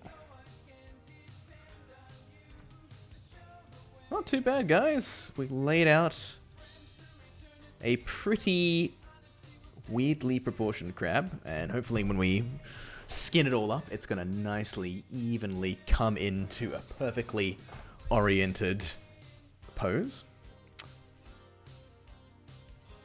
Wish we could do it tonight, but unfortunately I just got no more time. Because I am very tired. I need to get some rest. How long is this song? You got like another minute and a half left in the stream, so I'll just say thank you to everybody who came along tonight. Thank you to the people who have followed for the first time tonight as well. Daka and Marco, the two that followed tonight, thank you very much. Definitely appreciate it. So I think next week, I think I'm able to do 3 more streams until I'm on holiday. And then I'll probably wrap it up for the year, and then I'll figure out what I want to do for the new year. Might change days, potentially, that I stream on. Not sure if it'll be Tuesday, maybe Monday. Tuesday seems to work pretty good, though. Except when I have to wake up in the morning to go bouldering, and I'm really, really tired. But, yeah. Thanks for coming along, guys. I appreciate you all, as always. Hope you learned a little bit, and I wasn't just staring at me tweaking little joint guides for so long just to orient everything. Hachimon, thank you for following me before as well and joining the stream tonight. Hope you've learned some stuff. Hope it was entertaining. I need to do like a proper outro with this thing.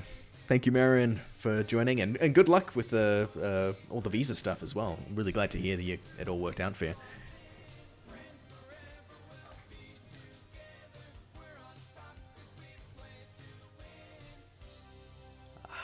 Perfect. And we'll end on... Well, see ya. Thanks a lot, guys. Catch you next week.